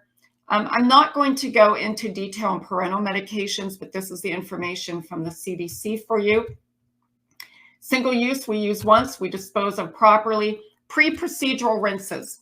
All right, I like to look and see other presentations out there on infection control. And I watched briefly one that came across my radar yesterday. It was being presented by a very, very lovely dental hygienist. And when they got to pre-procedural rinses, they had hydrogen peroxide on the slide. And I'm going, what in the world?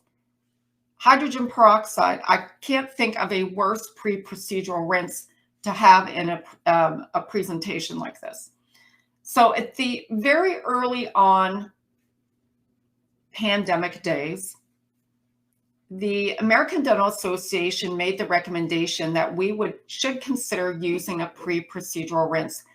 The thinking here is that when our patient rinses with a pre-procedural rinse, that we can reduce the numbers of pathogens that may be aerosolized.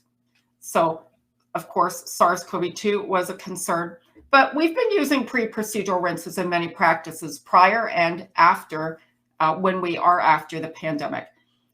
Now, the ADA recommended 3 pre-procedural rinses: hydrogen peroxide, chlorhexidine gluconate, and povidone iodine. Hydrogen peroxide has been banned by Health Canada. Why? It's ineffective.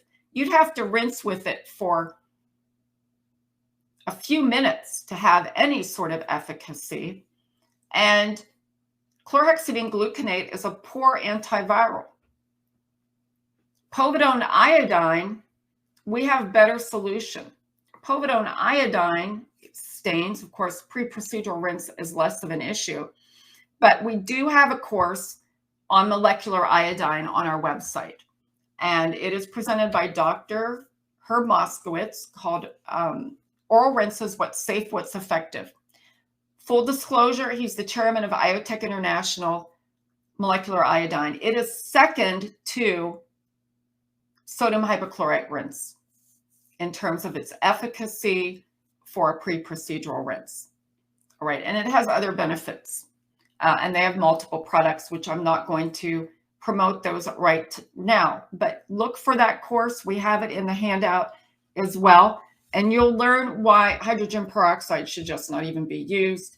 Again, chlorhexidine, gluconate, we have better options here. And povidone iodine, molecular iodine is captured from povidone iodine, but it's not alert, it's non-allergenic, and it is non-staining, and it's much more effective.